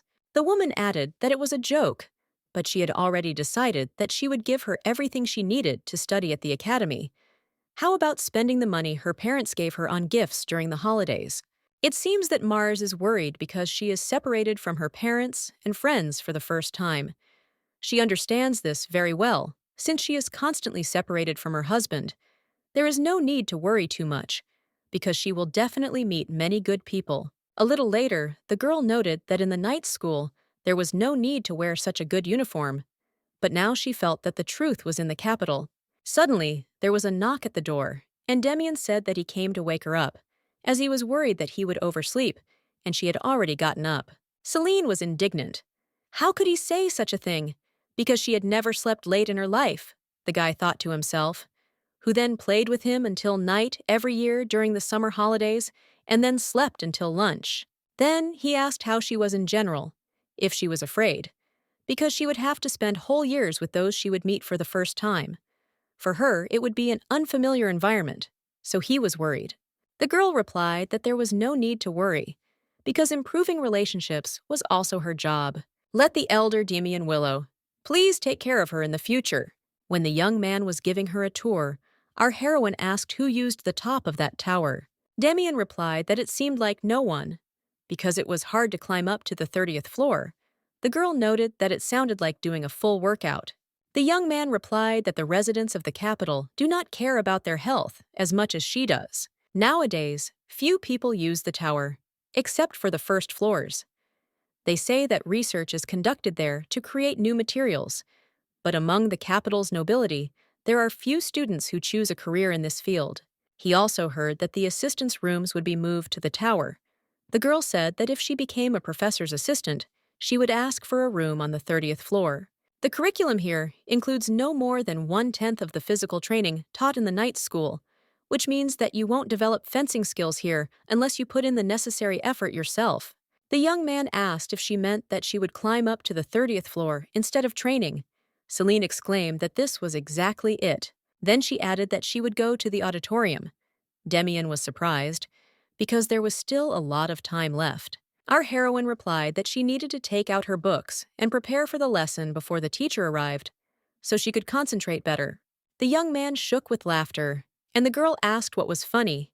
He apologized and said that it just seemed to him that she had not changed at all, then let her go to class, and they would see each other later. Looking around the audience, Celine noted that she would be studying here from today onwards, and that she needed to prepare in advance so as not to fall behind the others. Once inside, she immediately encountered the Duke of Arkham's youngest daughter, Claire. The girl immediately declared that the rumors were true.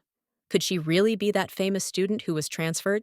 Our heroine was surprised that they knew each other, after which she introduced herself and extended her hand. But there was no reaction in response.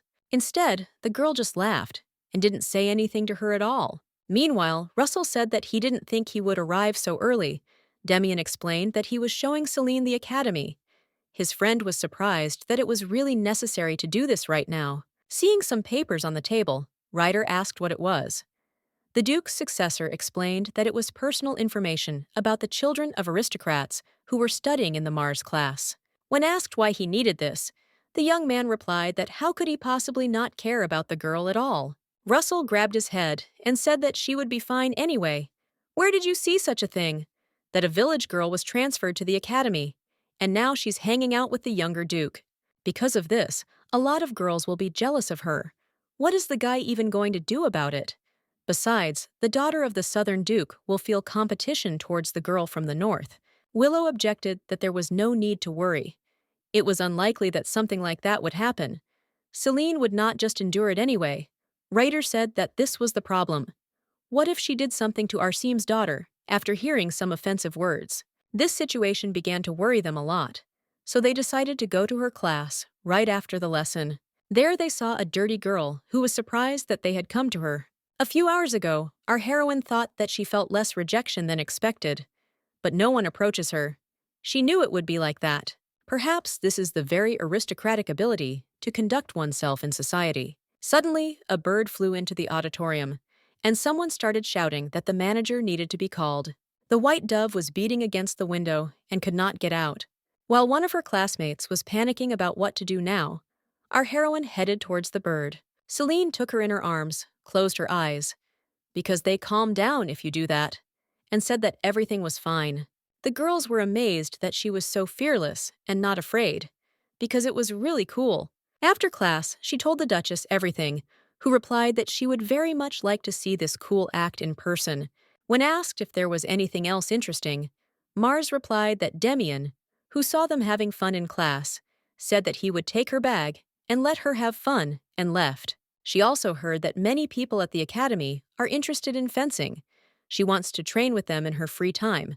Plus, she also chose history lessons. The Duchess noted that she would now be so busy and would spend less time with her. The girl replied that everything was fine. Meetings with her were the most important thing for her. The woman squeezed her cheeks and exclaimed how she could be so cute. Celine added that the daughter of the Duke of Arsem told her that she was dressed too modestly. The woman noted that it was true. Girls her age really don't dress in such modest clothes. When the mother added that since the conversation was about it, she had a maid who could do her hair and makeup, the son interrupted her and said that he thought Mars was fine without it. The Duchess said that he was scaring her. How long had he been standing there? The guy replied that it had been a long time. And in general, isn't inner beauty more important for a knight? Maybe Celine thinks so too. He thought to himself that even now, without dressing up, she looks pretty. But if she starts dressing up, it could be a problem. Suddenly, all sorts of rabble would start to gather around her. Mother objected that it is necessary to know how to choose clothes and dress according to the occasion. Appearance helps to highlight inner beauty, so she is going to start looking for a dress for the debutante ball. Braun will be hosting it this year. Her son objected that, as far as he knows, Applications for the debutante ball are already closed this year. The woman replied that, in fact, her mother is the Duchess of Willow, and nothing is impossible for her. The young man didn't understand what was going on, why she suddenly started talking about a debut, what she was planning. As soon as Celine came out, so many aristocrats would be looking at her, and that was very annoying. Our heroine replied that she thought that there would be no benefit from her going out into the world. The guy noted to himself that this was great. Let him continue. The woman replied that there was no need to think like that, because she needed to know those with whom Demian was seeing, and if that happened, then he would be her date at the debut. HJA. Of course. The guy can refuse, and then she will ask for the Count's son Ryder. The young man immediately interrupted her and exclaimed that it was not necessary because he agreed. The Duchess noted to herself that this was a special provocation. He was reacting so interestingly. Sometime later, when Claire learned that our heroine would be participating in the debutante ball this year, she said that she would also be taking part. How well it turned out. Then she asked where she would order the dress. Celine replied that she wanted to ask them to send the one she had already worn. Arsem muttered that she really didn't want to wear a simple dress for a debut that would only happen once in her life. She also said that her cavalier would be the younger Duke of Willow. The Duchess didn't say anything. Our heroine said that she talked about something, but she doesn't know. Claire replied that she certainly had a keen eye. The woman would probably choose Madame Lombardi's salon. Her classmates picked up on the fact that her dress was not tight, so she would like it too. They said that they did not restrict movement. When Celine said why she needed to buy a new expensive dress, when she already had a nearly new one that she had only worn a few times, the expressions on their faces changed dramatically. The girls exclaimed in one voice, "I mean, why? Doesn't she know that all aristocrats must strive for beauty every day? Does she even imagine what a laughingstock a girl would become if she didn't make her debut in a new, custom-made dress?" Those who failed to adequately prepare the debutante are also subject to criticism. The gentlemen and the attendants. Our heroine realized that if she did not prepare properly, Willow's name would be tarnished, and she could not allow this. She would do everything to make the Duchess and Demian the best gentleman and escort. But, on the other hand, the young man reacted somehow strangely to the words about the gentleman. She feels that something is bothering him. After that day, the girl began to prepare for her debut in society. She was measured for a new dress, and she also bought hair accessories to match it. The Duchess said that dancing and fencing have a lot in common. They say that a great swordsman will definitely be a good dancer. She can't wait to see how Mars dances. Therefore, our heroine realized that it was necessary to train in order to become a good dancer. You have to keep walking until the song ends, and also adjust to your partner. As the Duchess said, it really is like fencing. Everything would be fine if the girl didn't constantly step on her partner's foot. Mars immediately began to ask for forgiveness, and the woman said that everything was fine. Everything would work out. She just needed to overcome this obstacle. But this did not leave our heroine alone. Today, she again beat up the dance teacher's legs. But there is absolutely no time for whining. You just need to train hard. Nothing is impossible if you put in the effort. The young man noted that something was happening in the room opposite. Was Mars still awake? She seems to be dancing, as can be seen from the sound of her steps. Celine always said that she doesn't want to show how she dances until she achieves perfection. But she will forgive him if he peeks a little. The girl was indignant. Why was she always wrong at the same point? All hope was on Mr. Pillow. The young man was so amused that he began to laugh stifledly, almost to tears. Our heroine heard this, so she immediately ran to the door and swung it open. Then she said that she was very disappointed that he was peeping into someone else's room. The young man objected that it wasn't on purpose. It's just that the door was open. Mars asked him if he didn't think a gentleman in such a situation should just close the door and walk past. The guy replied that she was right. When asked what he was doing in the corridor at night, the young man replied that he had run out of water and was very thirsty. Our heroine told him to go into her bedroom then, because there was still water there. While pouring the liquid, our heroine asked if it would be enough. The Duke's successor replied that it was quite enough. When Demian heard that she had been practicing dancing, because there was a part where she kept stepping on the teacher's feet, the guy asked if she wanted to try it with him. The young man thinks that he will be better than Mr. Pillow anyway. Celine asked if he was offering, which meant he was an excellent dancer. The young man replied that he had never stepped on anyone's toes. When the Duke's successor took her hands and pulled her towards him, the girl noted to herself that he looked like a precious stone, and now she seemed to understand why so many of his friends from the academy liked him so much. Then I decided that I didn't need to think about it at all, because I needed to concentrate on something else. When the dance got to the point where Mars was constantly stepping on her feet, Demian pulled her back a little. Our heroine was very happy about this small victory and exclaimed that it was simply amazing, because she didn't know that he danced so well. The young man replied that it was not exactly good. It was just a common thing. Wasn't she mistaken in this place? Because the steps here are different from those used in fencing. He simply switched to those more familiar to her. The girl noted that the Duchess was probably right. She said that someone who dances well can become an excellent swordsman. Let him continue in the same spirit. Then he will definitely become stronger. The guy thanked her for such words. The next day, the young man said that she was doing well. So what was the matter? Mars answered hesitantly that the teacher had suggested that he take her dancing lessons instead of her. When asked if Demian would be able to work with her from tomorrow, the guy replied that, of course. Was she really worried that he would refuse?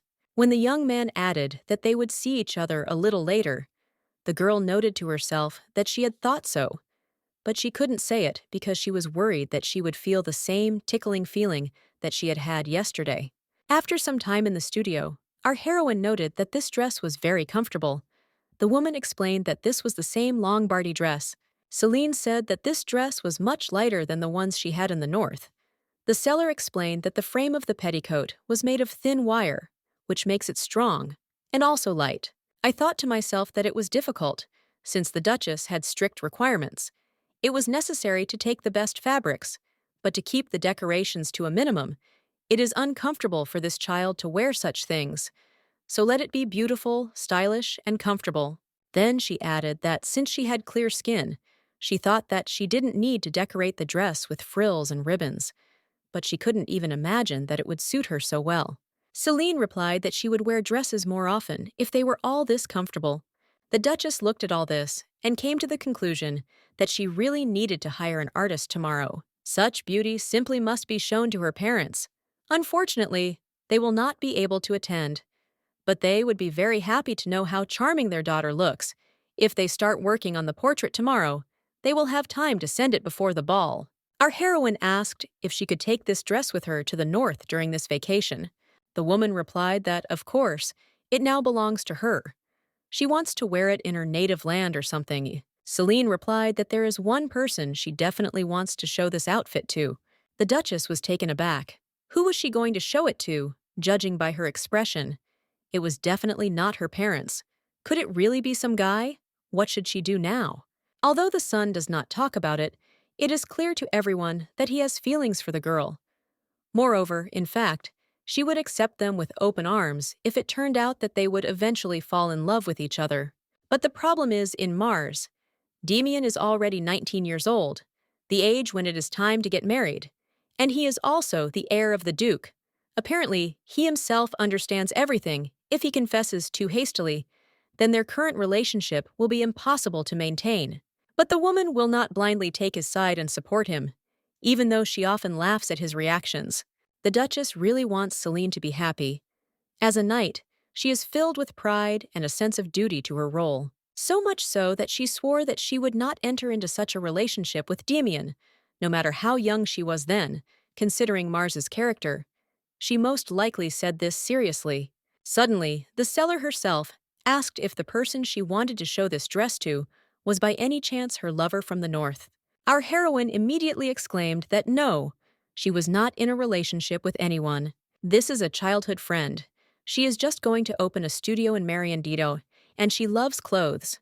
She is always interested in the latest fashion trends, so she thinks Bella will be very happy if she sees this dress in person.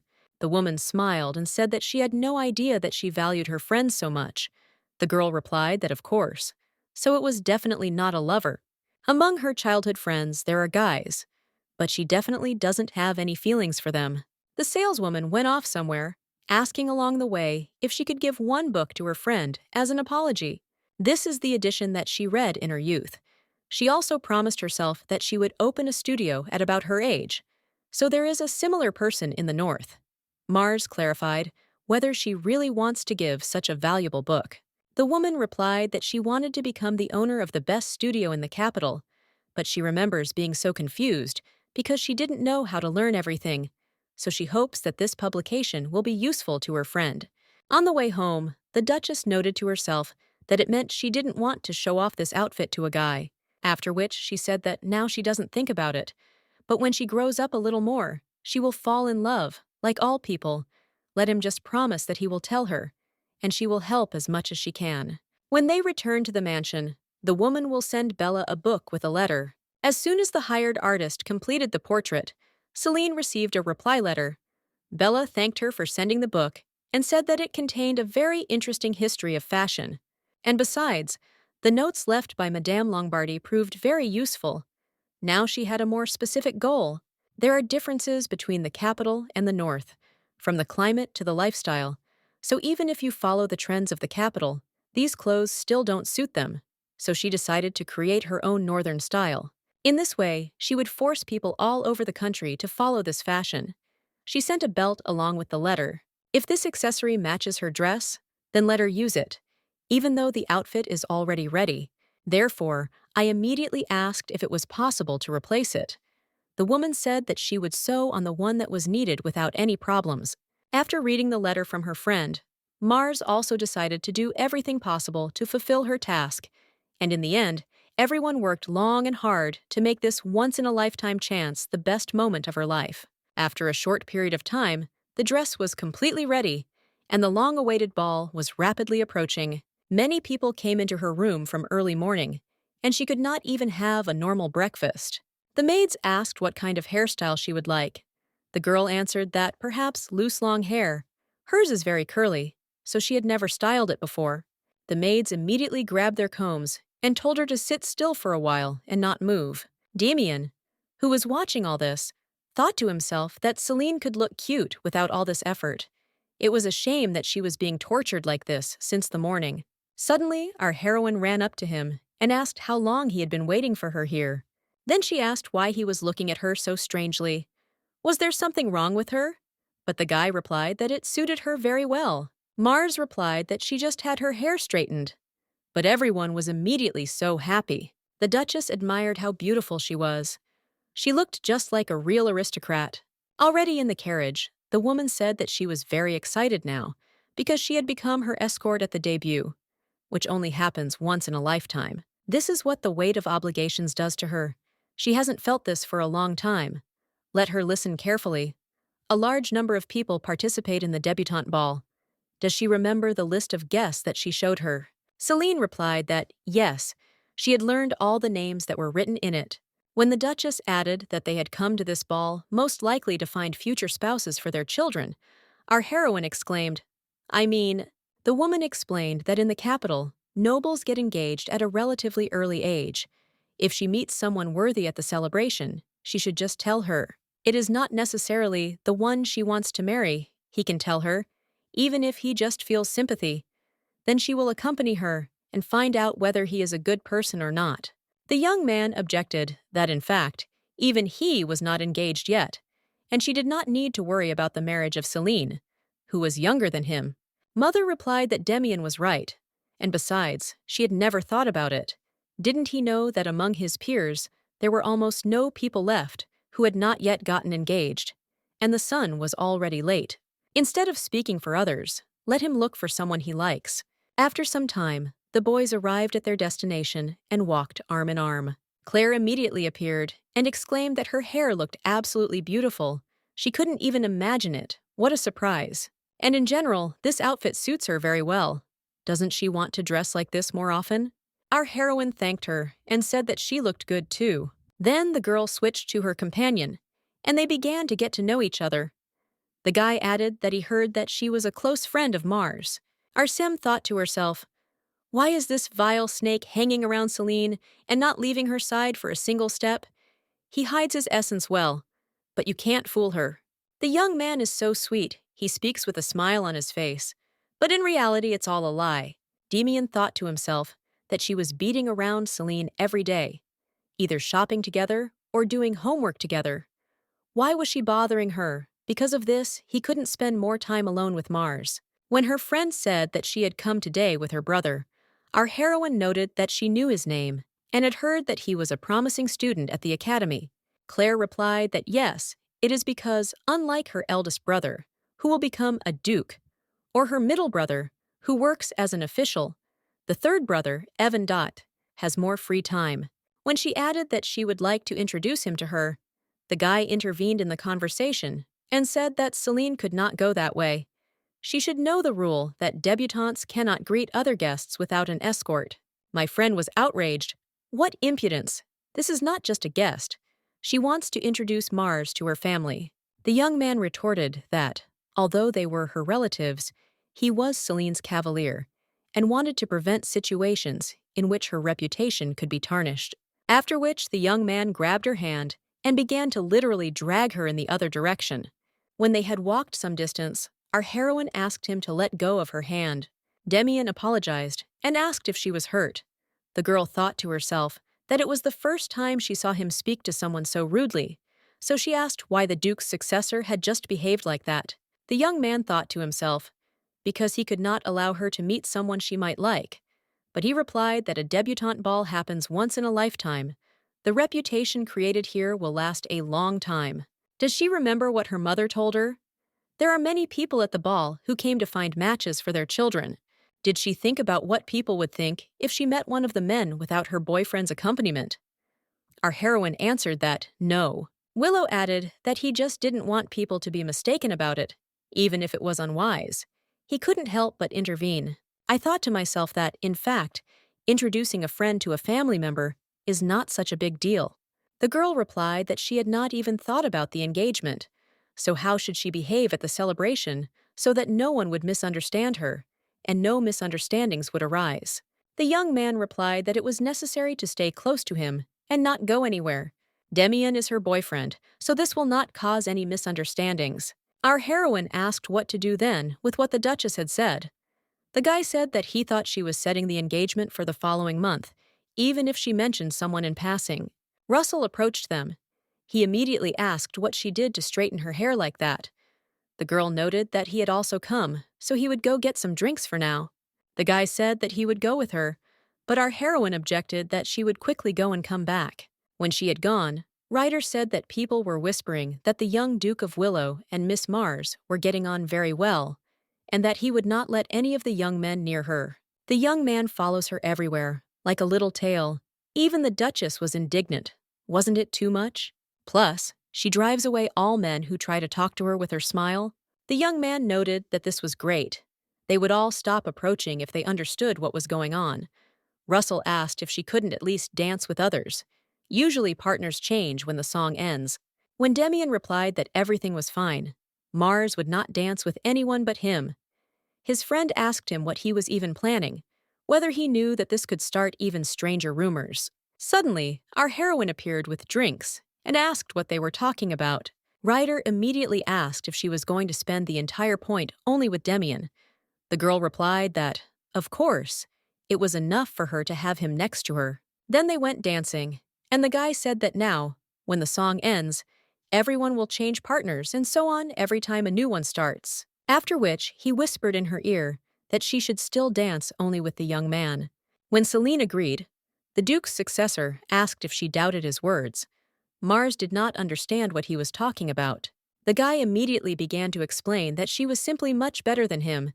He thought that he was not so reliable yet, so he was surprised that the girl followed his advice without hesitations. Our heroine was indignant. What nonsense! Because he was so kind and always made sure that she didn't get into trouble.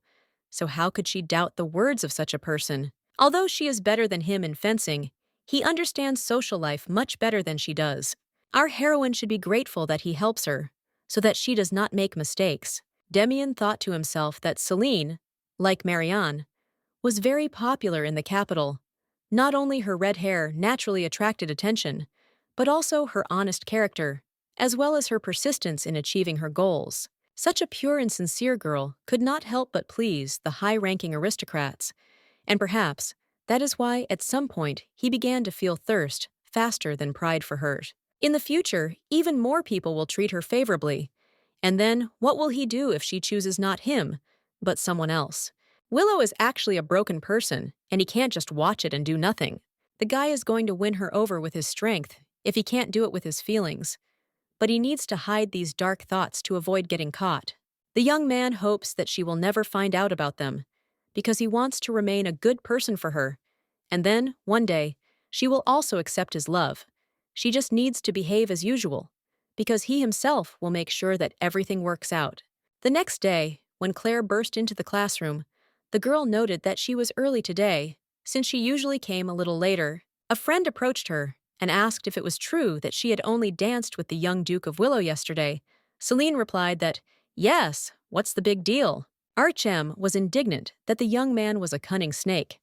Debutantes usually find a groom in 3 seasons, so at balls, when the song changes, everyone dances with other partners, because that way they can meet their match. But our heroine danced absolutely all the songs only with the Duke's successor. Does she understand what all this means? This means that she will not be surprised at all if rumors start to spread that she and he are engaged. Mars exclaimed, meaning, what nonsense is this? It's not true at all. The Duke's family would not take their son's marriage so lightly. The friend replied that this is precisely why it angers her even more. Because the young Duke irritates her, along with his irresponsible behavior. He had no right to spoil her first social debut. The guy was always hanging around her. Our heroine told her to calm down, and added that the young man was just helping her. She hadn't even thought about the engagement yet, so she asked him to help her. The girls asked in surprise why she had made her social debut. Celine explained, in order to meet those whom she would often meet when she became a knight of Demian. Mars didn't even think about getting married here, because a man from the capital won't move with her to the north, since that's where her home is and she wants to return there. So there's no need to speak ill of Willow. Thanks to him, Celine was able to make her debut without any misunderstandings. Claire reflected that, judging by the young man's tone then, she did not think that he wanted to help her. When our heroine went out into the street, she was met by a young man who asked if her lessons were finished. The girl silently walked past him, and the young man did not understand what was happening and where she was going in such a hurry. On the way, Demian thought to himself that she had a very gloomy expression on her face. Could something have happened at the academy? Suddenly, Celine said that her friends told her that if you dance at a ball with the same person all the time, it means that you are engaged to him. But he didn't tell her about it. If she had known that people would think so, she would have acted differently. The young man thought to himself that girls usually really dance with different guys, so he deliberately didn't tell her. Then he replied that she was probably very surprised, because he had to explain this to her. But are they in such a relationship with her that they could be engaged? Mars replied that, of course, no, after which he asked if she thought he had all the qualities to become the ideal future Duke of Willow. Our heroine replied that of course he did. He is grateful to her for saying so, but he still has a long way to go to become a worthy successor, so he is not even thinking about engagement right now. Neither the guy nor the girl are planning anything like this yet, and so he decided that this is a good option for both of them. But people who don't know about their situation got it all wrong. Then, if they go to the next events, should they dance with other people? Our heroine answered that, no, everything is fine. Let him be her dance partner the next time. Celine listened to him and thought that in high society, even who a person dances with becomes a reason for strange rumors. In the capital, it is difficult with people. She can at least talk to Demian, but if rumors start to spread about her and some unknown young man, then she doesn't even know what to do. And if any lady appears who pleases him, let him simply say that she cannot stand in the way of the future Duchess. The Duke's successor replied that this would definitely not happen, so he should not worry about it. After some time, Willow thought that this time he managed to hide everything, but he doesn't know how long he can fool her. If he tells her right now that he did it because he likes her, then Mars will say that he acted childishly. He should be patient until the situation becomes favorable for him, at least until they both become adults. This year after winter break, she turned 17, and he graduates from the academy. He has no choice but to endure a few more years after graduation. Celine told him that he lacked confidence. What should he do if saying 100 times, "I can do it," is not enough? Sometime later, the first winter holidays came after entering the academy, and for the first time in a long time, she returned to her homeland. She was immediately met by friends, so the girl told them that there were gifts for them that people from the capital had brought. This is for Johann. He wanted to change the iron that is used in the local forges. It will be useful to try different types of metal. They said that they will send more if needed. And this is for Bella. Madame Lombardy gave this book. It seems she liked it very much. Now, a cookbook written by the Duke's chef for Mia, and a new encyclopedia of animals and plants, which was published this year. The boys were taken aback at first, but then they said that they had also prepared something for the young Duke as a gift for his graduation from the academy. These are sets of sheepskin socks and gloves. There are 2 of them, one for her and one for Demian. He and his mother prepared some mulled wine, so when he returns home, let him tell the Baron's cook to be sure to take it with him. When asked why she had come, since she had said that she would be busy because of the Duke's successor, the girl replied that she had actually come for a short time, precisely because of him. Our heroine needs to buy him a gift, but she couldn't find anything suitable in the capital. She wants to give him something meaningful, not just high qualities. So he's going to go to Caladia. In theory, they should have what he needs. Bella asked if she had thought of what she wanted to buy. Mars said it should be something he would use every day. After a while, our heroine asked her father what kind of flower it was. Although it seems she knows what it is, it seems to be a camellia. Isn't it particularly valuable? The man explained that he thought it might be suitable as a gift, since it represented the north. And the merchant said that he had seen it on the mountain, so he went there, and it was indeed there.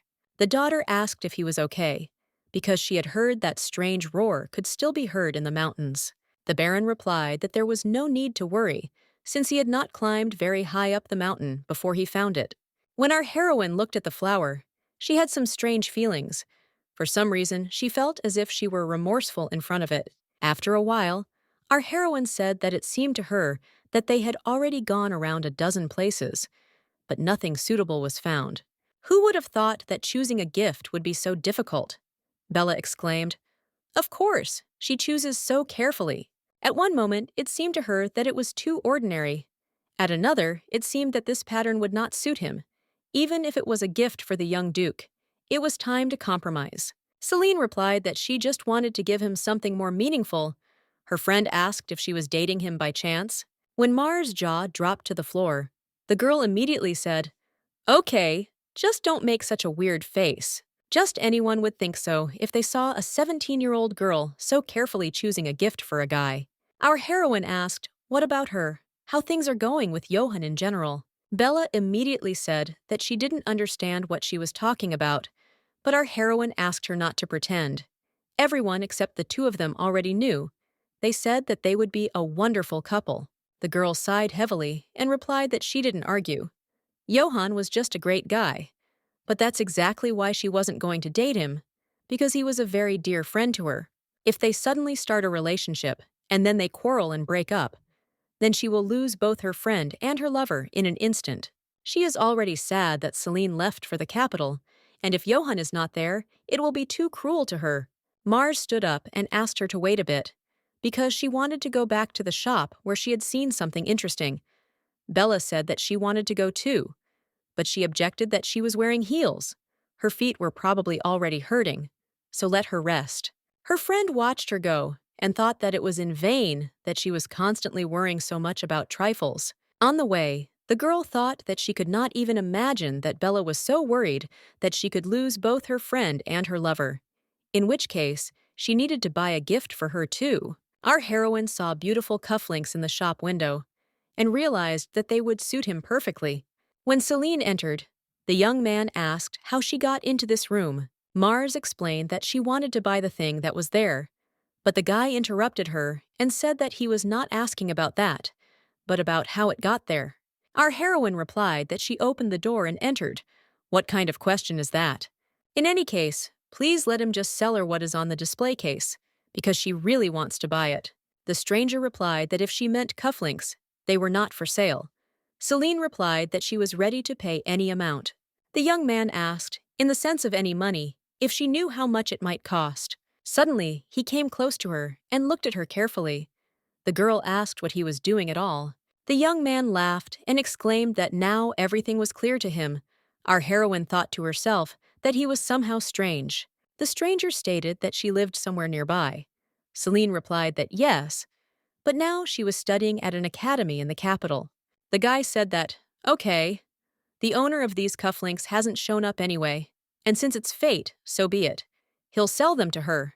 But let her take into account that they're very expensive, as much money as she has on her. When she handed him a bag of silver coins, the guy laughed loudly and exclaimed that she had said that she was ready to pay any money. Was this really all she could offer after such loud statements? Our heroine began to get irritated by this, and she said that if there wasn't enough, she could go and bring more. But the young man objected that it was not necessary, since she had no more. Then she would take as much as she had. Let her consider that he would pay the remaining amount himself. She won't come back here anyway. The girl asked what it meant, but the stranger ignored it and asked whether she should wrap them up. Mars started to freak out to herself that it was impossible to have a normal conversation with him. When the young man gave her the box, he immediately showed her to the door and told her to use it wisely. After she left, the young man noted that she smelled of camellias. This flower had already blossomed so much that it could be picked by human hands, but it never appeared. Even if Raven doesn't forgive her, perhaps it would be better for her not to know anything. Meanwhile, our heroine did not understand what had just happened. And when I turned around, I saw that the store looked completely different, and there were no display windows. But now there is no time for this, because her friend is waiting for her. She needs to return to her as soon as possible. When our heroine returned to the capital, the guy immediately asked how her meeting with her parents and friends went. The girl immediately handed him the box and said that it was a gift from all the children from Marianu. These are sheepskin sleep socks and mittens. They gave it to her and him. Mia and her mom made mulled wine. She put it in the kitchen so they will drink it together a little later. The young man didn't understand why he needed socks to sleep in, but Celine explained that in the north, when it's very cold in winter, everyone sleeps in them. Then Mars handed him another small box and said that it was a gift from her personally. She actually went north to find him a graduation gift. Once she saw it, she knew it was the one, but she doesn't know if he'll like it. Let him go to his room and open it there. Demian asked why he couldn't open them here. Our heroine began to push him in the back and say that he just needed to cross to the other side. When the young man saw the cufflinks, he wondered if Celine had really bought them. At first glance, you can see that it costs a fortune. How did she manage to do it? Okay, it doesn't matter anyway, because in any case, now they belong to him. Even if problems arise, he will solve them, no matter how much it costs. On the day of graduation, the boy said an oath that, as a worthy graduate of the academy, he swears to always remember the knowledge he received and to strive for a life filled with meaning. The girl looked at him with pride and could not believe that the same fragile and insecure boy became the best graduate of the course. Perhaps he really achieved everything just by his persistence, so much so that tears appeared in his eyes. Until she comes of age, they probably won't be able to see each other as often as before. It's a pity, of course, but it's necessary for her to become an impeccable knight defender. Sometime later, at the festive table, the Duchess said that it was a pity because she thought that today there would be something to look at. Could everything really be different now?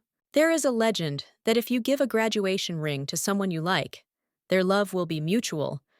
The son objected that in their time, no one follows such old-fashioned traditions. The woman asked if he really called what his father had done old-fashioned, and our heroine asked if she had received the ring from the Duke in exactly that way. The Duchess replied that of course, but by that time they were already engaged. Suddenly, the butler appeared and reported that the owner had arrived at the estate. Mars immediately jumped up and said that it was time to go back. But the woman told her not to worry and not to rush, because they probably had something to talk about with each other. Demian added that they say that they serve excellent desserts here, so let him eat them and then go. Our heroine noticed that he was wearing the very cufflinks that she had given him and asked if he liked them.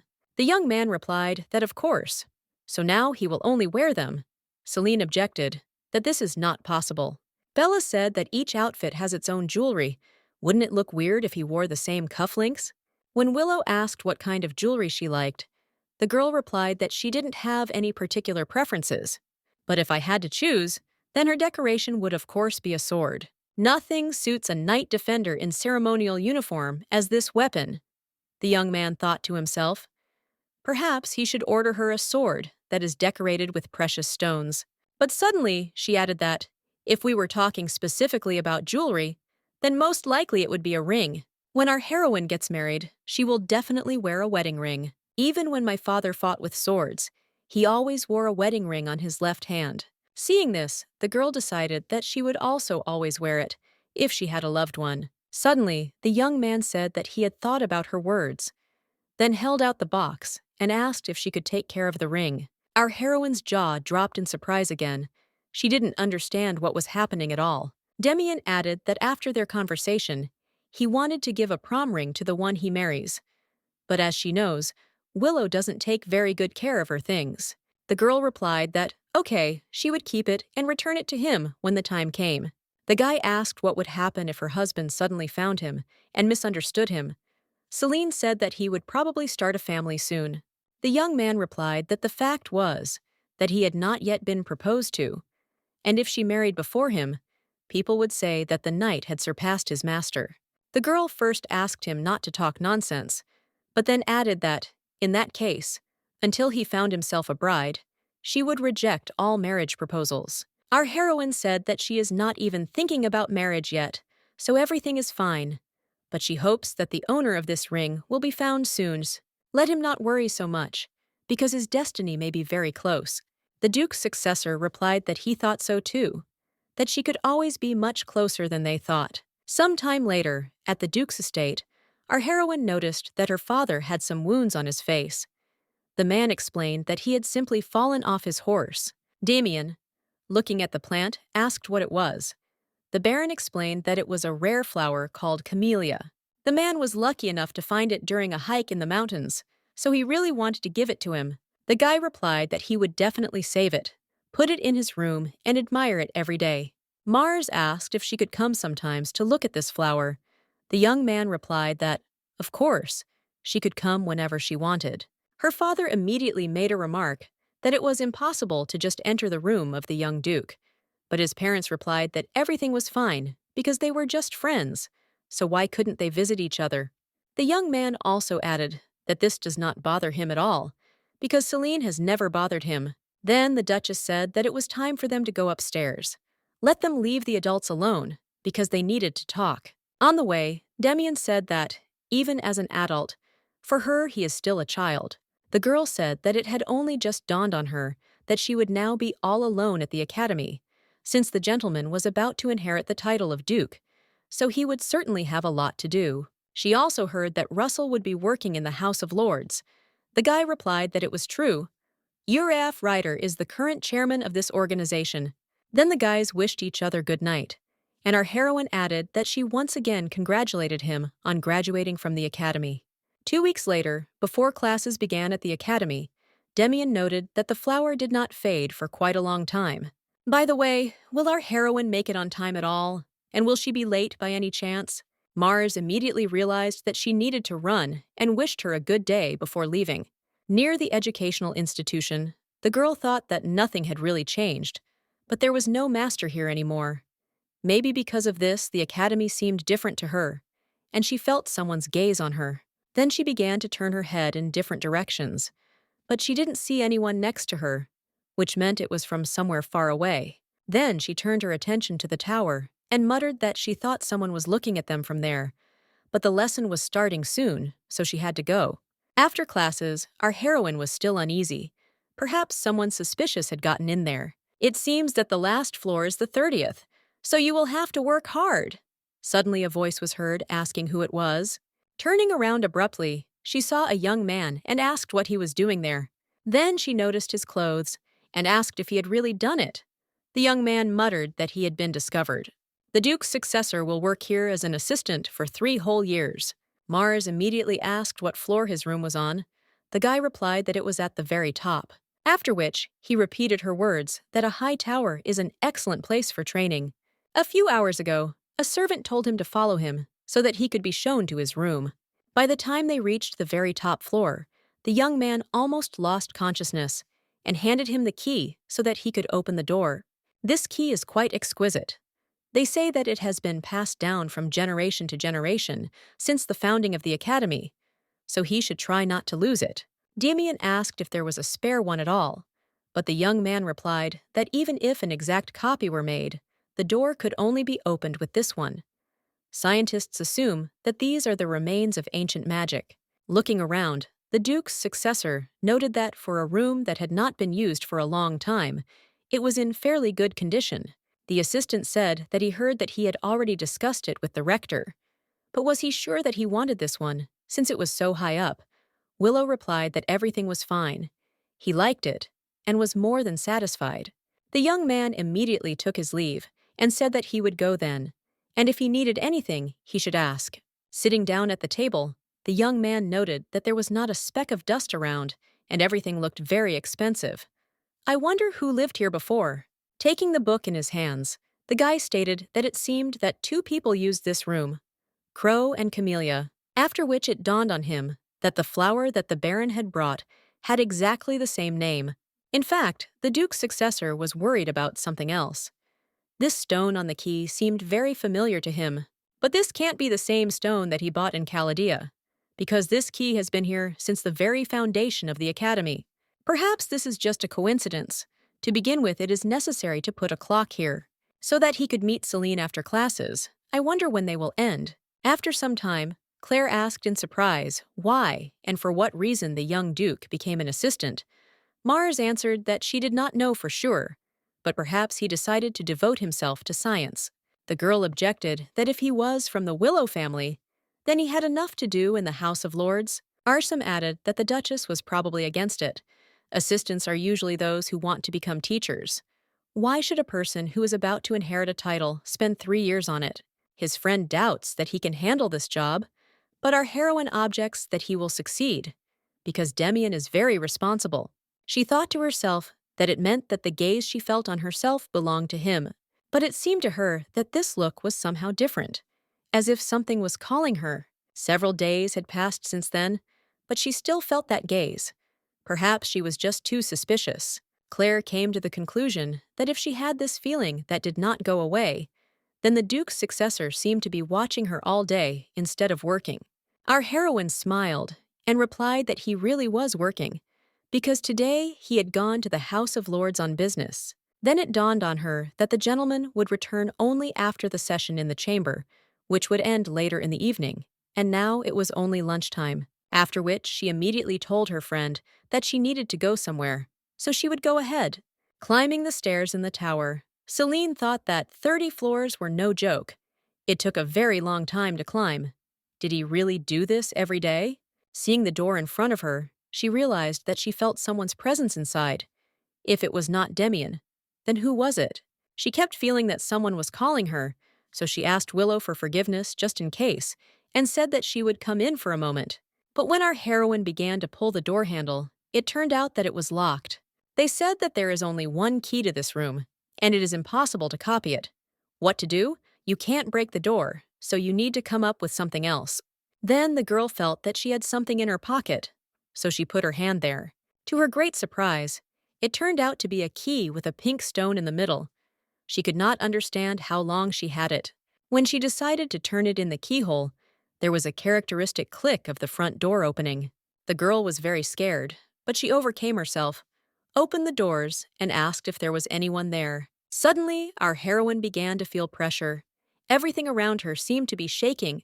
She did not understand what to do. When everything settled down and she opened her eyes, she saw that a flight of stairs had appeared in the closet, right in front of her. It was quite dark inside, so I thought that maybe I should go back and call someone for help. But then she decided that, after all, no. Because first she needed to figure out this situation on her own. If she left now, then that person might run away.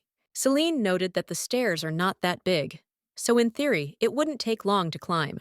After some time, she saw a huge red egg in front of her and could not understand what it was.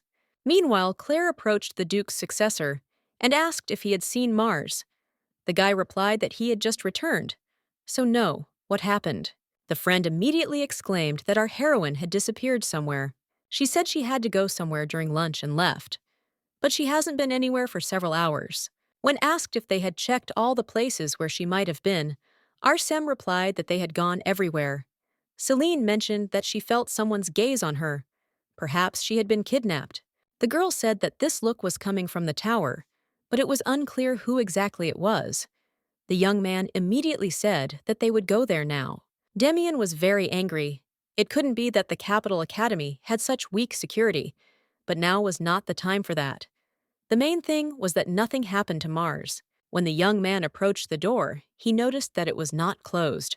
Then the guy noticed a ladder that appeared out of nowhere, because it wasn't there before. The Duke's successor immediately began to climb up it, and at the same time think about what had happened and where she had gone. Suddenly, he saw our heroine in front of him, who was lying on the ground unconscious. The first thing the young man did was check whether she was breathing at all. Suddenly, she began to come to her senses, and the young man breathed a sigh of relief that she was all right. A few minutes ago, Mars was walking towards this egg and thinking that it sounds ridiculous, but it seems lonely. Perhaps it was this that was constantly looking at our heroine. After the girl touched him, everything around suddenly became very light, and some magical signs appeared. Demian clarified whether she lost consciousness after touching the egg, but first it would be better to leave here altogether. Would she be able to go now? The girl answered that yes, everything was fine. When Celine began to apologize for making her worry, she suddenly began to sway from side to side. She had a terrible headache, so the Duke's successor told her not to hurry and to rest a little. When he sat her down on the ground, our heroine said that everything suddenly stopped hurting. Then Mars stood up and headed towards the egg again. The guy shouted what she was doing. He doesn't know what it is, let her not come near it. Our heroine turned to him and asked if they could take him with them, since she couldn't leave him here. When the girl touched this creature, she felt some kind of connection with it, and thought that maybe it was because of it that she had a headache. The young man replied that, okay, but he would carry it, because she was fine now. But a few minutes ago she was unconscious.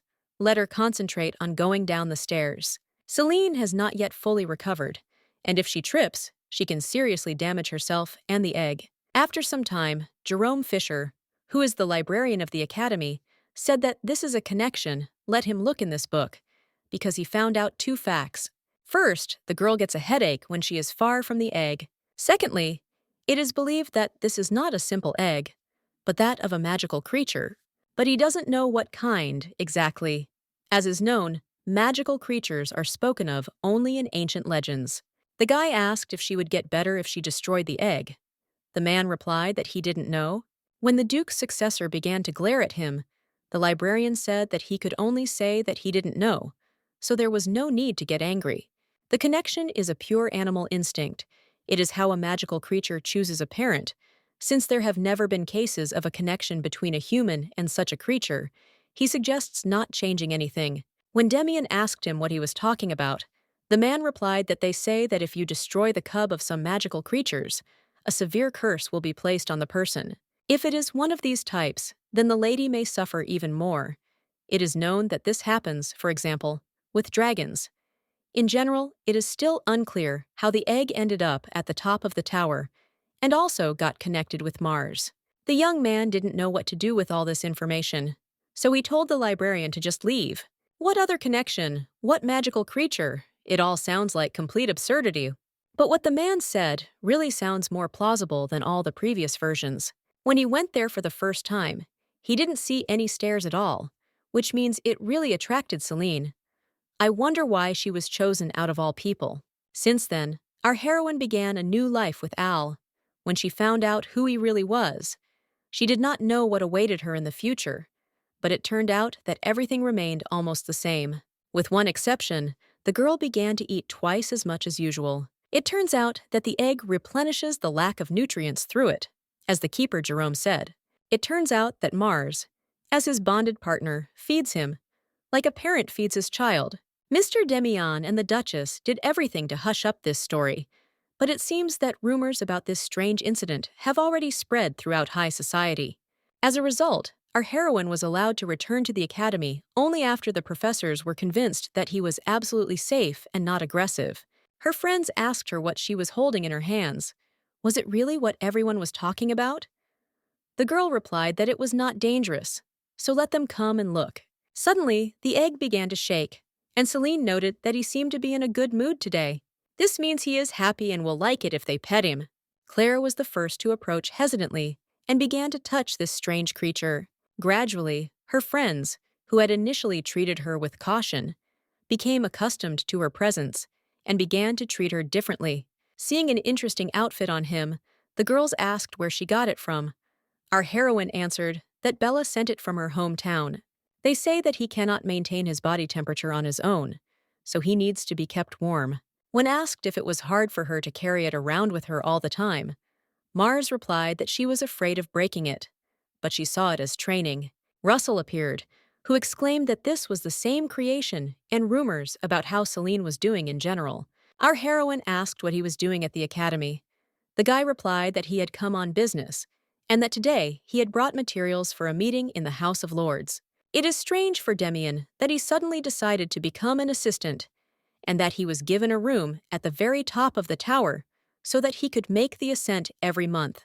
What an interesting life this young duke has. Then he turned his attention to the ladies and said that he had heard a lot about them, so it was nice to meet them. They say that they speak well of Mars. After which the young man realized that it was time for him to return to the House of Lords and wished them good luck. The friends asked in confusion who it was. Mars answered that it was Mr. Russell, from the family of Count Ryder. One of them immediately realized that this was Demian's friend. Claire was surprised that he had friends. How was that even possible? How could such a rude person be friends with such a gentleman? When asked how she met him, Celine replied that before, during the holidays, he always came to Marianne with the Duke's successor. When she first saw them, it seemed as if Mr. Russell was making fun of Mr. Willow. Gradually, the guys became very close, so at the moment they have a wonderful relationship. Noticing that Claire had blushed, her friends asked her what had happened, but she replied that nothing had happened. A classmate immediately asked her if she had accidentally fallen in love with the young baron. Arsim exclaimed that no, of course not. How could she even think such a thing? It was not true. The friends exclaimed how untrue it was. After all, it was written on her face. Celine could introduce them next time. While the girls were chatting, an unknown man in a hood was watching them. It turned out to be the same guy from whom our heroine bought cufflinks. Upon seeing the egg, he thought to himself that she really had gone into that room. Of course, it's hard to believe, but it seems that fate really does exist in this world. Even the father forgot about his child. And what should he do? Since circumstances have already developed in this way, there is nothing left to do but observe. A year has passed since then. The young man asked Celine if everything was ready. Looking at the large backpack, he asked if these were all her things. The girl answered that, yes. The young man immediately said that he would carry it. She wanted to object that she could do it herself, but he only asked if anything else was needed. On the way, our heroine thought about when he managed to become so strong, how he could even carry such a heavy bag. After that incident, she often began to see something unusual in him. For example, how he was angry at scientists and doctors who could not give her a diagnosis. The guy who couldn't open a jar of jam can now lift a heavy backpack with one hand with ease. Sometimes, Mars even forgets that this is the same weak Mr. Demian. In the past, she dreamed that he would become so strong, but now for some reason, she feels uneasy. After some time, the girls finally arrived at the place where they would spend the night and noted that they were very tired. From today on, they went on an overnight camping trip with their friends from the academy. They would just pitch tents, cook food, and chat with everyone like they were on a regular picnic. But this trip was special for her. After she had the egg, she could not go on a long trip and therefore did not go anywhere. Because of this, the girl couldn't even return to Marion for the holidays. But what can you do? What if it hatches and turns into a dangerous beast? After a while, she put up a tent, and her friends admired it. Celine explained that she had put up a lot of them at the night school. After which, she added that now it was necessary to find firewood in the forest, and we could all go together. The Duke's successor, who heard this, looked around and realized that they were still dealing with the setting up of tents. Perhaps he should go with them then. While collecting brushwood, our heroine suggested finding more, and if there was anything, sharing it with others, since they were already doing it. Her friends supported her idea, so they went further into the forest. Almost immediately, they came across a small stream and were glad that now they would have drinking water. The food duty officers would be happy. Opposite, they saw mushrooms. But if they crossed the river, their shoes would get wet.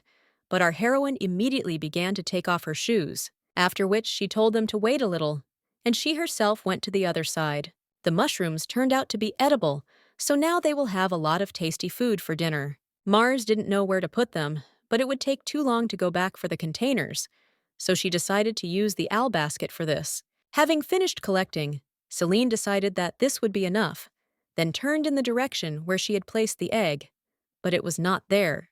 Looked towards the river. She saw that the egg had rolled very close to the cliff. Our heroine immediately began to have a terrible headache and lost consciousness. After some time, she began to come to her senses and saw in front of her a blurry silhouette of Demian. The girl immediately asked what Willow was doing there, but the guy ignored her and asked what he told her before going on a hike. Our heroine replied that she should not do anything dangerous. The guy exclaimed that that was it, but she didn't listen and did this reckless thing with the mushrooms. Does she understand that she almost died? Celine asked what was wrong with the egg. The young man replied that everything was fine, he was saved. But if she ever again so frivolously endangers her life, he will deprive her of her knighthood. How can she protect others if she is not able to take care of herself? Let her sit on his back. The girl replied that she would go herself, but the guy objected that there was no need to resist, because he was very angry right now. Our heroine was afraid to argue with him, so she did what he told her. When they got to the other side, the friends immediately told Mars that she needed to lie down and rest for a bit. The young man understood that it was not her fault. In fact, it was his own fault that he had chosen this room as his assistance. But why did it happen to her? Because this room belonged to him, which means that if the connection had happened, it would have been with him and not with her. Then there would not have been such a worry. After some time, our heroine went outside, and the girls immediately began asking how she felt. Mars replied that everything was fine. Since they were here, she had to do something too. Noticing that Celine had somehow drooped, Claire told her not to think badly. When asked what she meant, her friend added that she was also worried about the young Duke. When the boy saw that the egg was rolling into the water, he just jumped out of nowhere, and without even thinking about the fact that he might get his clothes dirty, he rushed to save it. Artem saw for the first time that he could be so seriously angry, although he usually only pretended to smile. Therefore, it immediately became clear that the young man was very worried about her and cared about her. The brunette noted that Mars was very lucky. Then it seemed to her that there was something between them. The brunette said that she would also like to be protected by such a wonderful young man as Mr. Demian. Our heroine said that he was really kind and would have done the same with any other person. When after dinner the friends went to wash the dishes and Celine decided to clean up a bit, Willow appeared and asked if she needed help. The girl jerked forward sharply, saying that it was not necessary because she could handle it on her own. Demian immediately asked if she was angry with him, but our heroine exclaimed that she was not. The young man followed her and asked for forgiveness for speaking so harshly towards her. He was simply too worried. Celine replied that nothing terrible really happened, so she shouldn't worry. She's not angry because she did the wrong thing today. The guy stated that then they were both to blame. Henceforth, the girl would avoid dangerous situations, and he would try to control his anger. When the girl agreed, the guy added that if the guys saw that she was not resting, but cleaning, they would scold her, so let her go to the tent. The Duke's successor noted to himself that she reacted somehow strangely, but perhaps he just imagined it. Before going to bed, Claire asked in surprise if she had never had an ideal at all. That couldn't be. She could list at least 5 ideal men. Our heroine replied that she had never thought about it, so she didn't even know what to answer. One of her friends said that she would try to guess. Surely it must be someone who is a master of the sword and better than her. Another noted that Mars respects her father very much, so she felt that her ideal was a fellow swordmaster. Celine replied that this is not so. He does not necessarily have to wield a sword better than her. To the question, having heard the question, who then she likes, our heroine thought at first. After which she replied that she likes it when a person tries in everything. It's not the same as being talented. She can help him in what he's not strong in. Claire muttered that he must be diligent. But what kind of character must he have? Having heard that he should be kind. But not too kind, because she likes it when a person can directly tell if she is doing something wrong, and she likes such a strong character. Her friends stated that they immediately introduced Demians. Our heroine exclaimed, I mean, where did they get that from? Because he will be her master. The girls responded that, based on her words, he fits all the criteria. Did she notice that he valued her very much? Celine replied that this was not so. It was simply because the gentleman was kind. The brunette asked, then why doesn't she meet some other guy? Her brother Louis has been in love with her for a long time. She says this not only because he is her brother, but the guy is a really good person and meets all her requirements. Claire supported her and said that she would have to get married someday. But did she even know another man besides the young duke? If our heroine is not in love with him, then maybe she really should meet other men before it's too late. There is nothing wrong with that. You just need to drink some tea, and that's it. Let him not worry. If he doesn't want to, then they won't insist. But let him just think about it. The next day, the girl was indignant that no matter how much she shook her head, the sand would not shake out. As soon as she got home, she would immediately take a bubble bath, and in general, her nails were all scratched from the sand.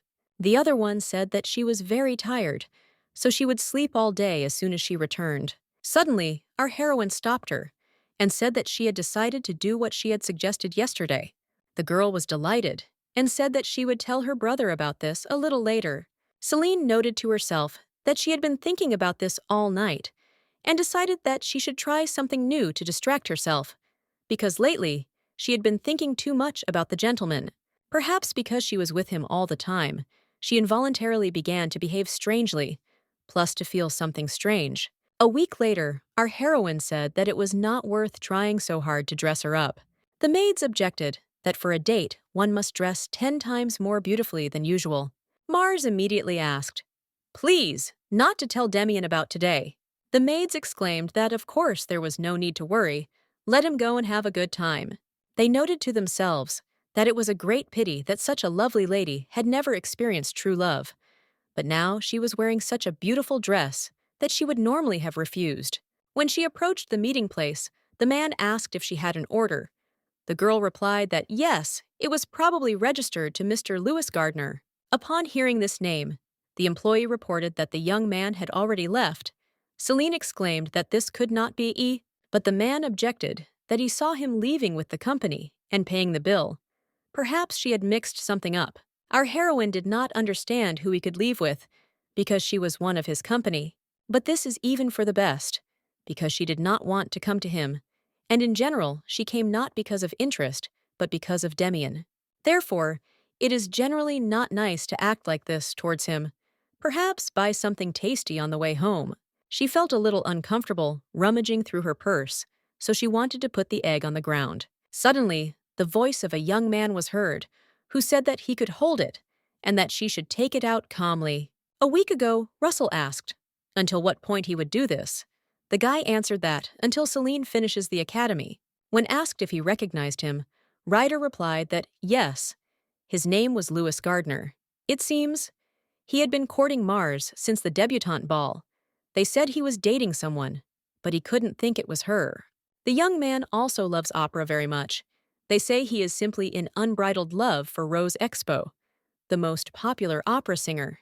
They say that she comes from a family of barons from the provinces and is so beautiful that many young lords have lost their heads over her. They also say that she is too proud and never met her fans in an informal setting. The girl introduces herself as a baroness, but in reality she is a simple person, which is why she does not want to meet with fans in an informal setting, because she is afraid that her secret will be revealed, and these rumors only add to her popularity. When he added that the singer would not give in until she received a decent amount for it, the young man started getting ready to go somewhere. When asked where he was going, Damien said that he needed to meet someone. 12:52. Russell asked to clarify with whom exactly. The young man replied that with an opera singer, he wanted to arrange a meeting for her with one of her admirers. As a result, the young people met, pretending that it was just a coincidence. They drank tea with roses and chatted cheerfully. Only 10 minutes passed before the bouquet of flowers prepared for our heroine ended up in her hands. And it took him another 2 minutes to invite the girl to go for a walk. Only 12 minutes, and he has already decided to run away. What kind of date is this? In the present tense, Mars didn't understand where he came from. He smiles again. His jaw probably hurts already. The guy said that he was just passing by and saw her. What is the girl doing in the shopping area? She said she was unwell today and would stay home. But now she is walking around here alone, without friends, and in such a beautiful dress. Mars replied that she had actually come to meet Mr. Gardner, whom her friend had introduced to her, but he was not there. Perhaps there was some misunderstanding and she simply mixed up the date. But what is the young man doing here? The young man replied that he simply needed to meet someone, and in general, he was in shock. His knight was hiding something from him, so he would have to have some secrets too. Embarrassed, our heroine replied that she was simply interested in how a date with a guy actually happens. So I decided that it would be nice to try it at least once, but I thought to myself that I couldn't say that I was worried about Mr. Damien. Suddenly, the Duke's successor said that he was actually also a man, or she didn't know. Celine objected that, of course, she knew. The young man stated that they would meet then. In good weather, a man and a woman in beautiful clothes meet, and this is called a date. The weather is nice now, they are both dressed nicely, and they are now outdoors. Isn't this a date?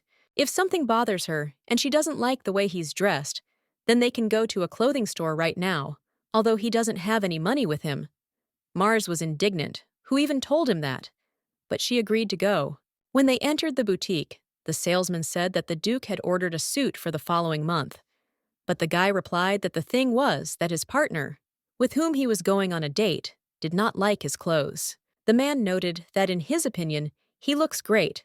Perhaps she thinks that something is missing. Our heroine felt awkward at first, but then she said that she didn't like absolutely everything. But today they will only choose a tie, so let them show what they have. When the man walked away from them, Celine whispered that everything here was very expensive. Would these coins be enough for at least one tie? The young man found all this very amusing, and he answered in a strangled voice that that should be enough. Meanwhile, the salesman brought the ties and said that he was very glad that he could show them their new collection.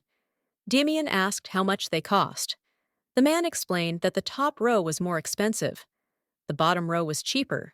Willow told her to take the one she liked, but the merchant was surprised to himself that the young Duke was asking the price. Celine faced a difficult choice of what to offer to a man who only wears clothes chosen for him by the Duchess or her maids. But she still liked one and asked how much it cost. The seller asked whether the young man's payment method had changed, but the guy replied that no, he should send the invoice to the duchy as usual. When our heroine indignantly exclaimed his name, the young man asked for forgiveness and said that he was just joking. She was just acting awkwardly today, and he thought that the girl was very nervous. Mars thought to herself that the gentleman said that they were going on a date, but the guys are not in that kind of relationship. They are more like comrades. When they arrived at the cafe, the guy asked her if everything was okay, and if she remembered this place. Our heroine replied that, of course, this was the very place where they had sat before. The guy noted that he spent a long time calming her down, and she even wiped away her tears with a towel that he gave her. Celine said that they say that it is very difficult to take this place now, because it is considered the best establishment. The Duke's successor replied that he had booked it in advance for the whole day, just for them. He just felt that they would come here today.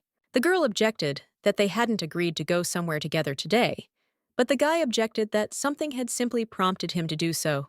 When Mars said that if he spends money like that, he will be left penniless when he needs it, the guy said not to worry, because for aristocrats, such spending is normal, and it's not a pity to spend it on the girl he's dating, and there is no need to bother at all. A date is just a shared meal and a walk through beautiful places. When asked if they didn't do this all the time, the guy replied that they did. So let her eat ice cream quickly, and they will go where he wants. She will surely like it there. It will be a viewing of the javelin tournament. After she finishes eating, he has reserved the best seats.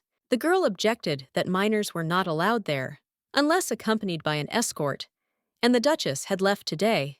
The young man reminded her that he was actually already 21 years old, and that for 2 years, as an adult, he had been told that he was the only one who had not been to such an event. When Demian added that she might be bored if she wasn't interested in such things, the girl replied that she had never been to a tournament, but she had always been curious. Therefore, it is necessary to eat everything quickly and go there. The young man replied that they have enough time, so let him not hurry. After the tournament, the girl exclaimed that it was very interesting. She could not even imagine that he would be able to attack him so unexpectedly and win. Now the gentleman will have something to brag about to the aristocrats in the House of Lords, and perhaps he will even make many new friends while talking about the tournament. Demian objected that if he had another 100 friends, they would not have time to spend the whole day together. I thought to myself that she would probably say something like, "The more friends a gentleman has, the better, and that's not a big deal." But suddenly, our heroine muttered that she would feel sorry for him because she always had fun with him. She had never been bored or disliked anything when he came to Marion for the holidays. She always wanted him to stay longer. The young man stated that it would be better if he did not have any more friends. The girl objected that, no, it was possible to spend time with her and with new acquaintances. Celine asked, when he managed to book the restaurant. Willow replied that he sent his man to book a table when the tournament ended, just in time for dinner. If you are from the Duke's family, then they will give you a table on the same day. As for you, I noted that this was a lie. There were dishes on the table that she would definitely like, and a location with a beautiful view. Everything was planned. The young man really wanted her to like everything and not be bored. Then he asked if she enjoyed the day. The girl replied that it was a lot of fun. It was a pity that she would have to go home afterwards. If this is the very date that everyone is talking about, then she understands why everyone likes it so much. If she has someone she loves, then she will spend every day with him just like today. The Duke's successor told her not to worry, because there was another place they could go. After some time, they came to a park where there was a small pond in which lit candles were floating. The young man immediately said that if she wanted, they could do it too. When they approached the cellar, he asked if they also wanted to take part in the celebration. The guys did not understand what kind of celebration it was. The man asked if they knew the legend of the great magician who served the emperor during the founding of the empire. They say that he trapped starlight in flowers and released them on this lake, proposing to his beloved. Therefore, a month before the day of the foundation of the empire, many couples in love come here, of course. In reality, no one can enclose the starlight in flowers, so instead, people light candles and launch them on paper boats. The Duke's successor said that he should give them 2 candles each, as they also wanted to try. Celine said that she had never heard of this legend before. The guy replied that he also learned about it recently. Our heroine asked if she could also participate. The guy clarified that there were any obstacles. Mars thought to herself that her father had told her when she was a child that only those in love go for walks to the lake, and that those who haven't found their soulmate yet shouldn't come. People are too easy to make the wrong conclusions. If she is too close to the young Duke, some may perceive her devotion the wrong way. The girl did not understand why he said that at the time. Celine replied that they were just friends, and that they didn't have that kind of relationship. But Dad insisted that when you're constantly around someone, that kind of feeling can arise. Therefore, after thinking a little, she answered that it would be better for them to wait until Mr. Demian had a bride. But the young man handed her a candle and said that today she was his date partner, so she shouldn't bother her head with anything else. If they don't do it now, they'll regret it later. In fact, he's never been on such a serious date either. Therefore, he wants to show her signs of attention until the very end. She cannot refuse him this, so Mars agreed. When the boys launched the candles into the lake, the egg in the basket for some reason started shaking, and Celine asked if he wanted to too. When asked if he recognized him, Ryder replied that yes, his name was Louis Gardner. It seems he had been courting Mars since the debutante ball. They said he was dating someone, but he couldn't think it was her. The young man also loves opera very much. They say he is simply in unbridled love for Rose Expo, the most popular opera singer. They say that she comes from a family of barons from the provinces and is so beautiful that many young lords have lost their heads over her. They also say that she is too proud and never met her fans in an informal setting. The girl introduces herself as a baroness, but in reality, she is a simple person, which is why she does not want to meet with fans in an informal setting, because she is afraid that her secret will be revealed. And these rumors only add to her popularity. When he added that the singer would not give in until she received a decent amount for it, the young man started getting ready to go somewhere. When asked where he was going, Damien said that he needed to meet someone. 12:52. Russell asked to clarify with whom exactly. The young man replied that with an opera singer, he wanted to arrange a meeting for her with one of her admirers. As a result, the young people met, pretending that it was just a coincidence. They drank tea with roses and chatted cheerfully. Only 10 minutes passed before the bouquet of flowers prepared for our heroine ended up in her hands. And it took him another 2 minutes to invite the girl to go for a walk. Only 12 minutes, and he has already decided to run away. What kind of date is this? In the present tense, Mars didn't understand where he came from. He smiles again. His jaw probably hurts already. The guy said that he was just passing by and saw her. What is the girl doing in the shopping area? She said she was unwell today and would stay home. But now she is walking around here alone, without friends, and in such a beautiful dress. Mars replied that she had actually come to meet Mr. Gardner, whom her friend had introduced to her, but he was not there. Perhaps there was some misunderstanding and she simply mixed up the date. But what is the young man doing here? The young man replied that he simply needed to meet someone, and in general, he was in shock. His knight was hiding something from him, so he would have to have some secrets too. Embarrassed, our heroine replied that she was simply interested in how a date with a guy actually happens. So I decided that it would be nice to try it at least once, but I thought to myself that I couldn't say that I was worried about Mr. Demian. Suddenly, the Duke's successor said that he was actually also a man, or she didn't know. Celine objected that, of course, she knew. The young man stated that they would meet then. In good weather, a man and a woman in beautiful clothes meet, and this is called a date. The weather is nice now, they are both dressed nicely, and they are now outdoors. Isn't this a date? If something bothers her and she doesn't like the way he's dressed, then they can go to a clothing store right now, although he doesn't have any money with him. Mars was indignant, who even told him that, but she agreed to go. When they entered the boutique, the salesman said that the Duke had ordered a suit for the following month. But the guy replied that the thing was that his partner, with whom he was going on a date, did not like his clothes. The man noted that in his opinion, he looks great. Perhaps she thinks that something is missing. Our heroine felt awkward at first, but then she said that she didn't like absolutely everything. But today they will only choose a tie, so let them show what they have.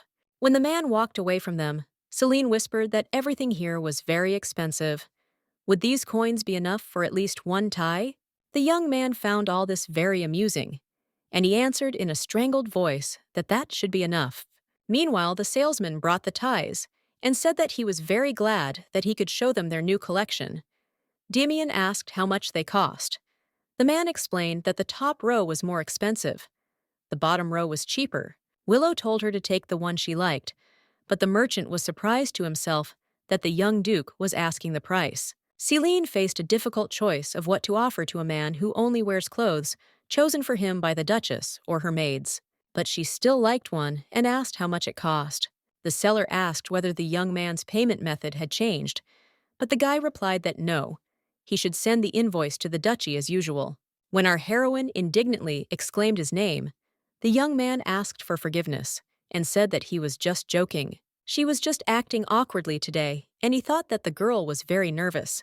Mars thought to herself that the gentleman said that they were going on a date, but the guys are not in that kind of relationship. They are more like comrades.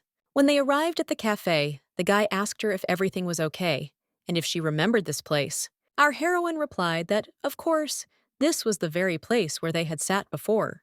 The guy noted that he spent a long time calming her down, and she even wiped away her tears with a towel that he gave her. Celine said that they say that it is very difficult to take this place now, because it is considered the best establishment. The Duke's successor replied that he had booked it in advance for the whole day just for them. He just felt that they would come here today. The girl objected that they hadn't agreed to go somewhere together today, but the guy objected that something had simply prompted him to do so. When Mars said that if he spends money like that, he will be left penniless when he needs it, the guy said not to worry, because for aristocrats, such spending is normal, and it's not a pity to spend it on the girl he's dating, and there is no need to bother at all. A date is just a shared meal and a walk through beautiful places. When asked if they didn't do this all the time, the guy replied that they did. So let her eat ice cream quickly, and they will go where he wants. She will surely like it there. It will be a viewing of the javelin tournament. After she finishes eating, he has reserved the best seats. The girl objected that minors were not allowed there, unless accompanied by an escort, and the Duchess had left today. The young man reminded her that he was actually already 21 years old, and that for 2 years, as an adult, he had been told that he was the only one who had not been to such an event. When Demian added that she might be bored if she wasn't interested in such things, the girl replied that she had never been to a tournament, but she had always been curious. Therefore, it is necessary to eat everything quickly and go there. The young man replied that they have enough time, so let him not hurry. After the tournament, the girl exclaimed that it was very interesting. She could not even imagine that he would be able to attack him so unexpectedly and win. Now the gentleman will have something to brag about to the aristocrats in the House of Lords, and perhaps he will even make many new friends while talking about the tournament. Demian objected that if he had another 100 friends, they would not have time to spend the whole day together. I thought to myself that she would probably say something like, "The more friends a gentleman has, the better, and that's not a big deal." But suddenly, our heroine muttered that she would feel sorry for him because she always had fun with him. She had never been bored or disliked anything when he came to Marion for the holidays. She always wanted him to stay longer. The young man stated that it would be better if he did not have any more friends. The girl objected that, no, it was possible to spend time with her and with new acquaintances. Celine asked, when he managed to book the restaurant. Willow replied that he sent his man to book a table when the tournament ended, just in time for dinner. If you are from the Duke's family, then they will give you a table on the same day. As for you, I noted that this was a lie. There were dishes on the table that she would definitely like, and a location with a beautiful view. Everything was planned. The young man really wanted her to like everything and not be bored. Then he asked if she enjoyed the day. The girl replied that it was a lot of fun. It was a pity that she would have to go home afterwards. If this is the very date that everyone is talking about, then she understands why everyone likes it so much. If she has someone she loves, then she will spend every day with him just like today. The Duke's successor told her not to worry, because there was another place they could go. After some time, they came to a park where there was a small pond in which lit candles were floating. The young man immediately said that if she wanted, they could do it too. When they approached the cellar, he asked if they also wanted to take part in the celebration. The guys did not understand what kind of celebration it was. The man asked if they knew the legend of the great magician who served the emperor during the founding of the empire. They say that he trapped starlight in flowers and released them on this lake, proposing to his beloved. Therefore, a month before the day of the foundation of the empire, many couples in love come here, of course. In reality, no one can enclose the starlight in flowers, so instead, people light candles and launch them on paper boats. The Duke's successor said that he should give them 2 candles each, as they also wanted to try. Celine said that she had never heard of this legend before. The guy replied that he also learned about it recently. Our heroine asked if she could also participate. The guy clarified that there were any obstacles. Mars thought to herself that her father had told her when she was a child that only those in love go for walks to the lake, and that those who haven't found their soulmate yet shouldn't come. People are too easy to make the wrong conclusions. If she is too close to the young Duke, some may perceive her devotion the wrong way. The girl did not understand why he said that at the time. Celine replied that they were just friends, and that they didn't have that kind of relationship. But Dad insisted that when you're constantly around someone, that kind of feeling can arise. Therefore, after thinking a little, she answered that it would be better for them to wait until Mr. Demian had a bride. But the young man handed her a candle and said that today she was his date partner. so she shouldn't bother her head with anything else. If they don't do it now, they'll regret it later. In fact, he's never been on such a serious date either. Therefore, he wants to show her signs of attention until the very end. She cannot refuse him this, so Mars agreed. When the boys launched the candles into the lake, the egg in the basket for some reason started shaking, and Celine asked if he wanted to too,